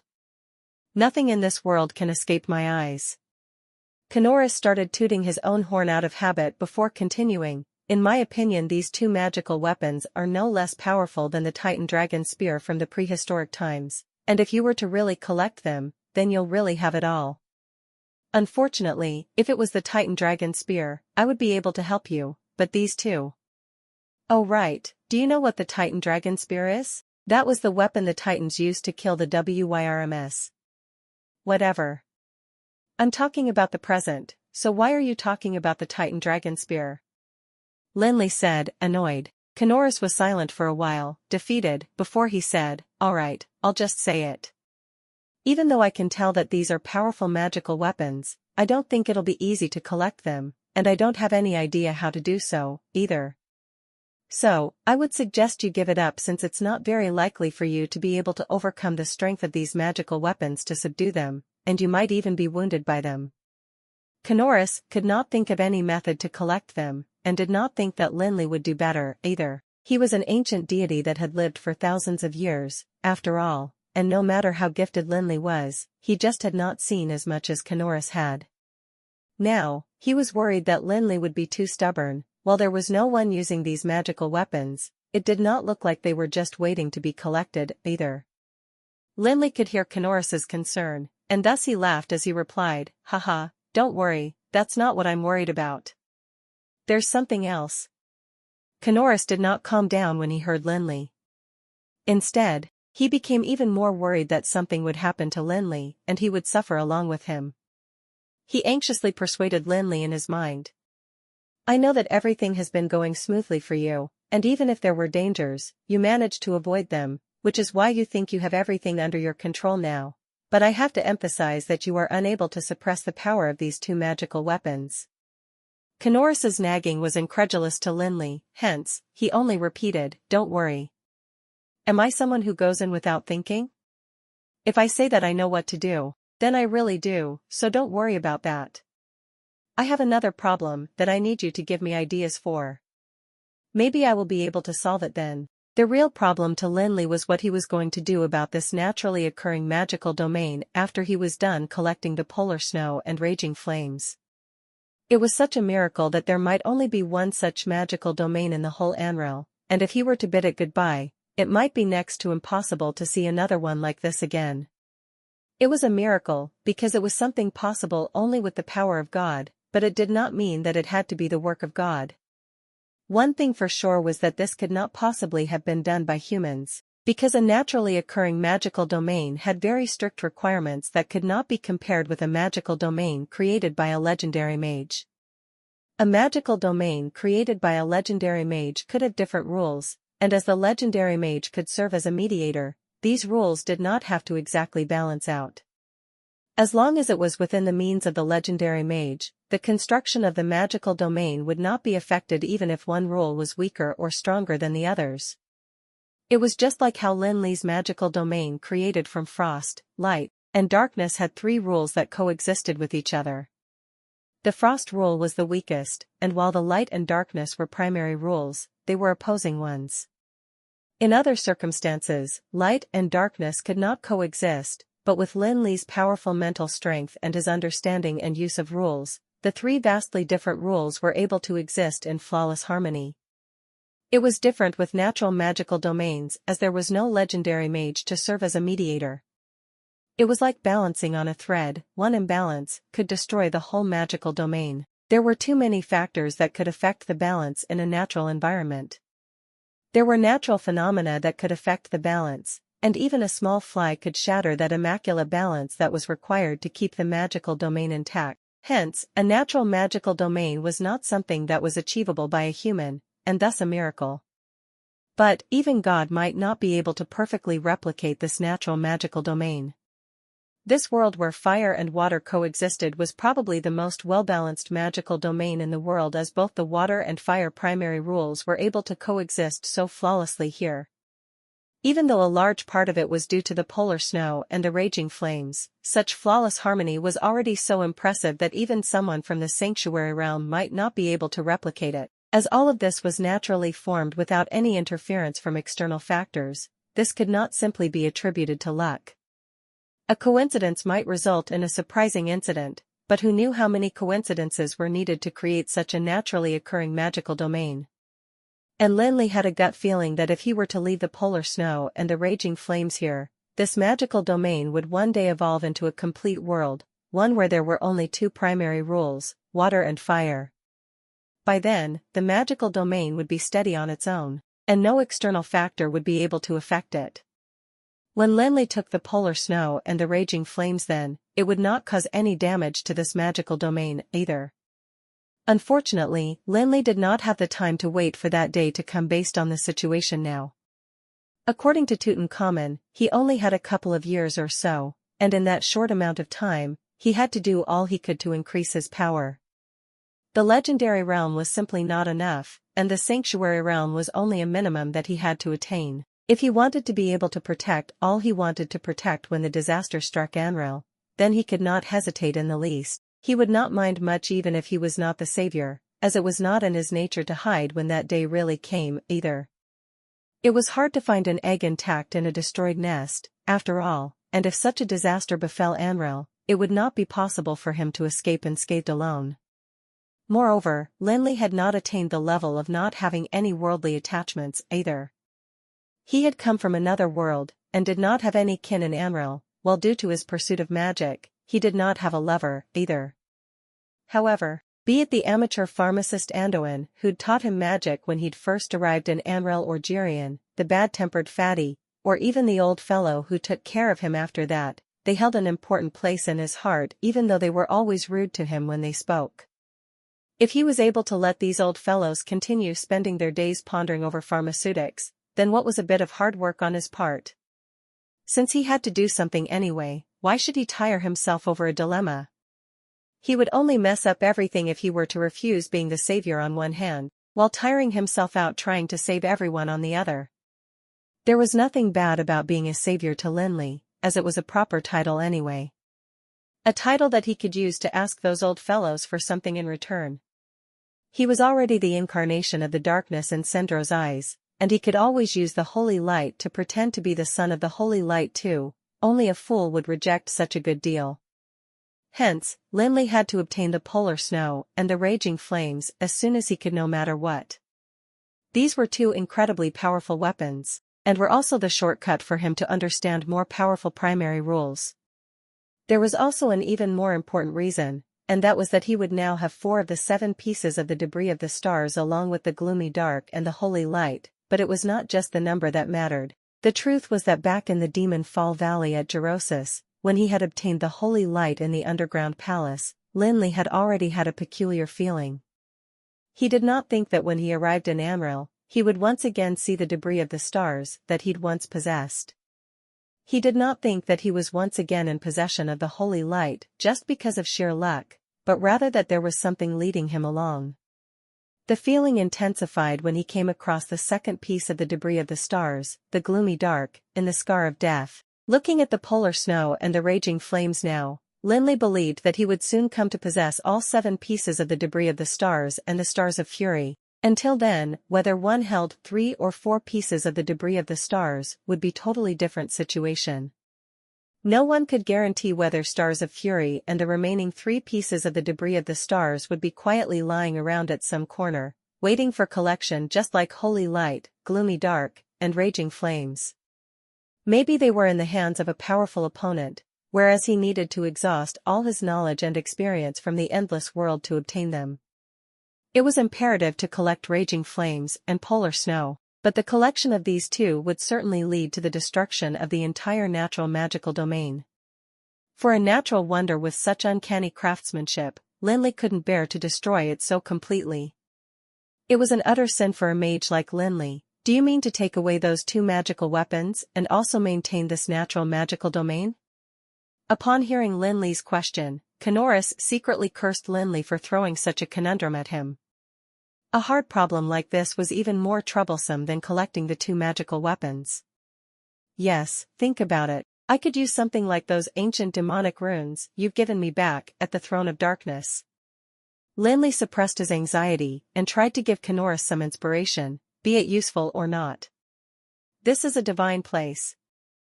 I am not a god. Kanoris felt extremely helpless, but he had no choice but to help.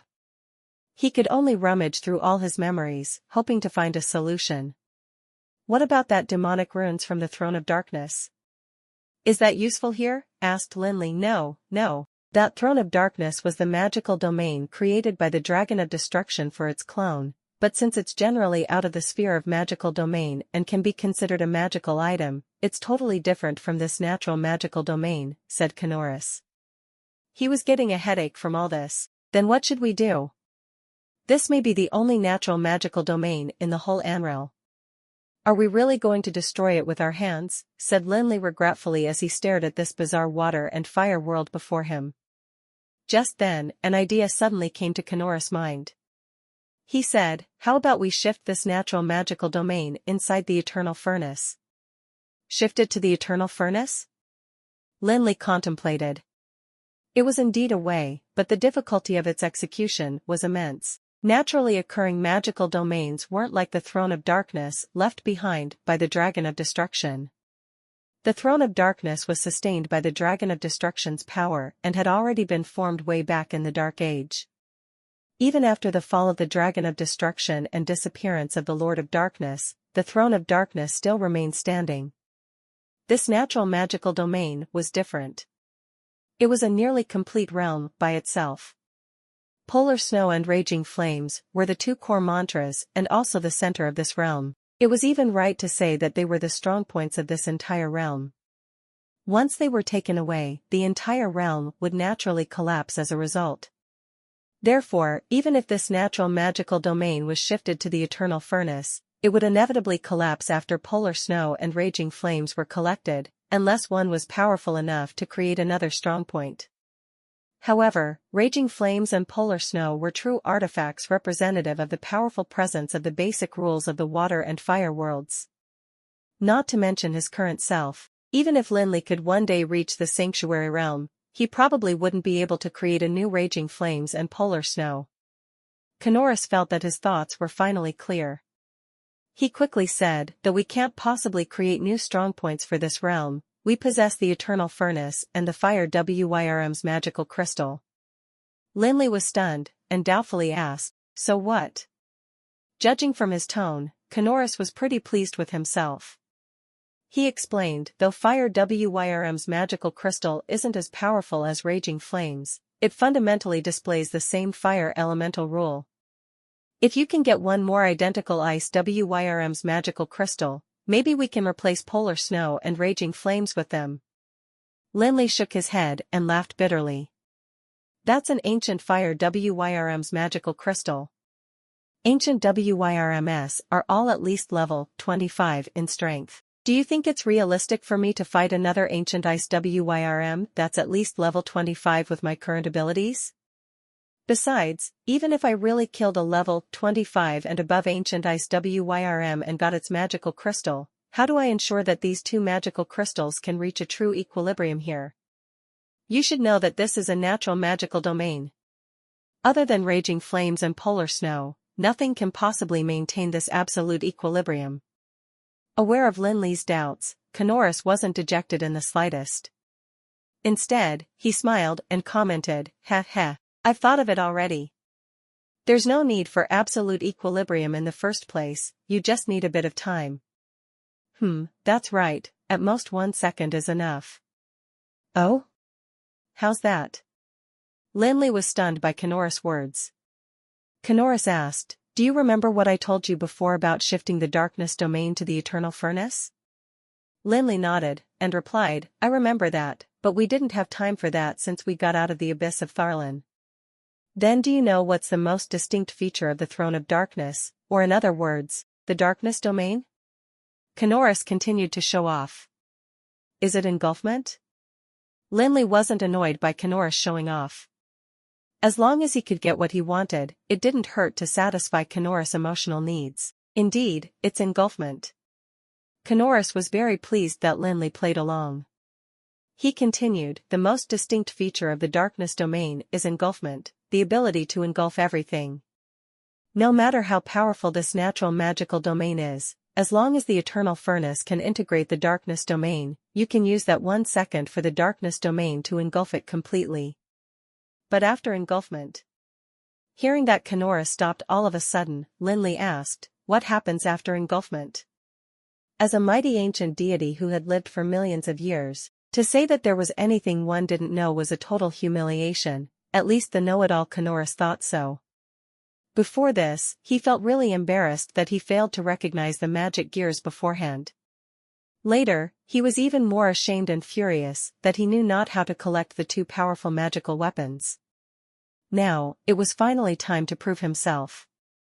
Upon hearing Lin Li's question, Kanoris felt so at ease. He proudly replied, "The engulfment of the darkness domain is different from that of magical domains like fire and water. The aim of its engulfment isn't destruction, but embrace." Lin Li nodded, and said, "I know about this. Go on."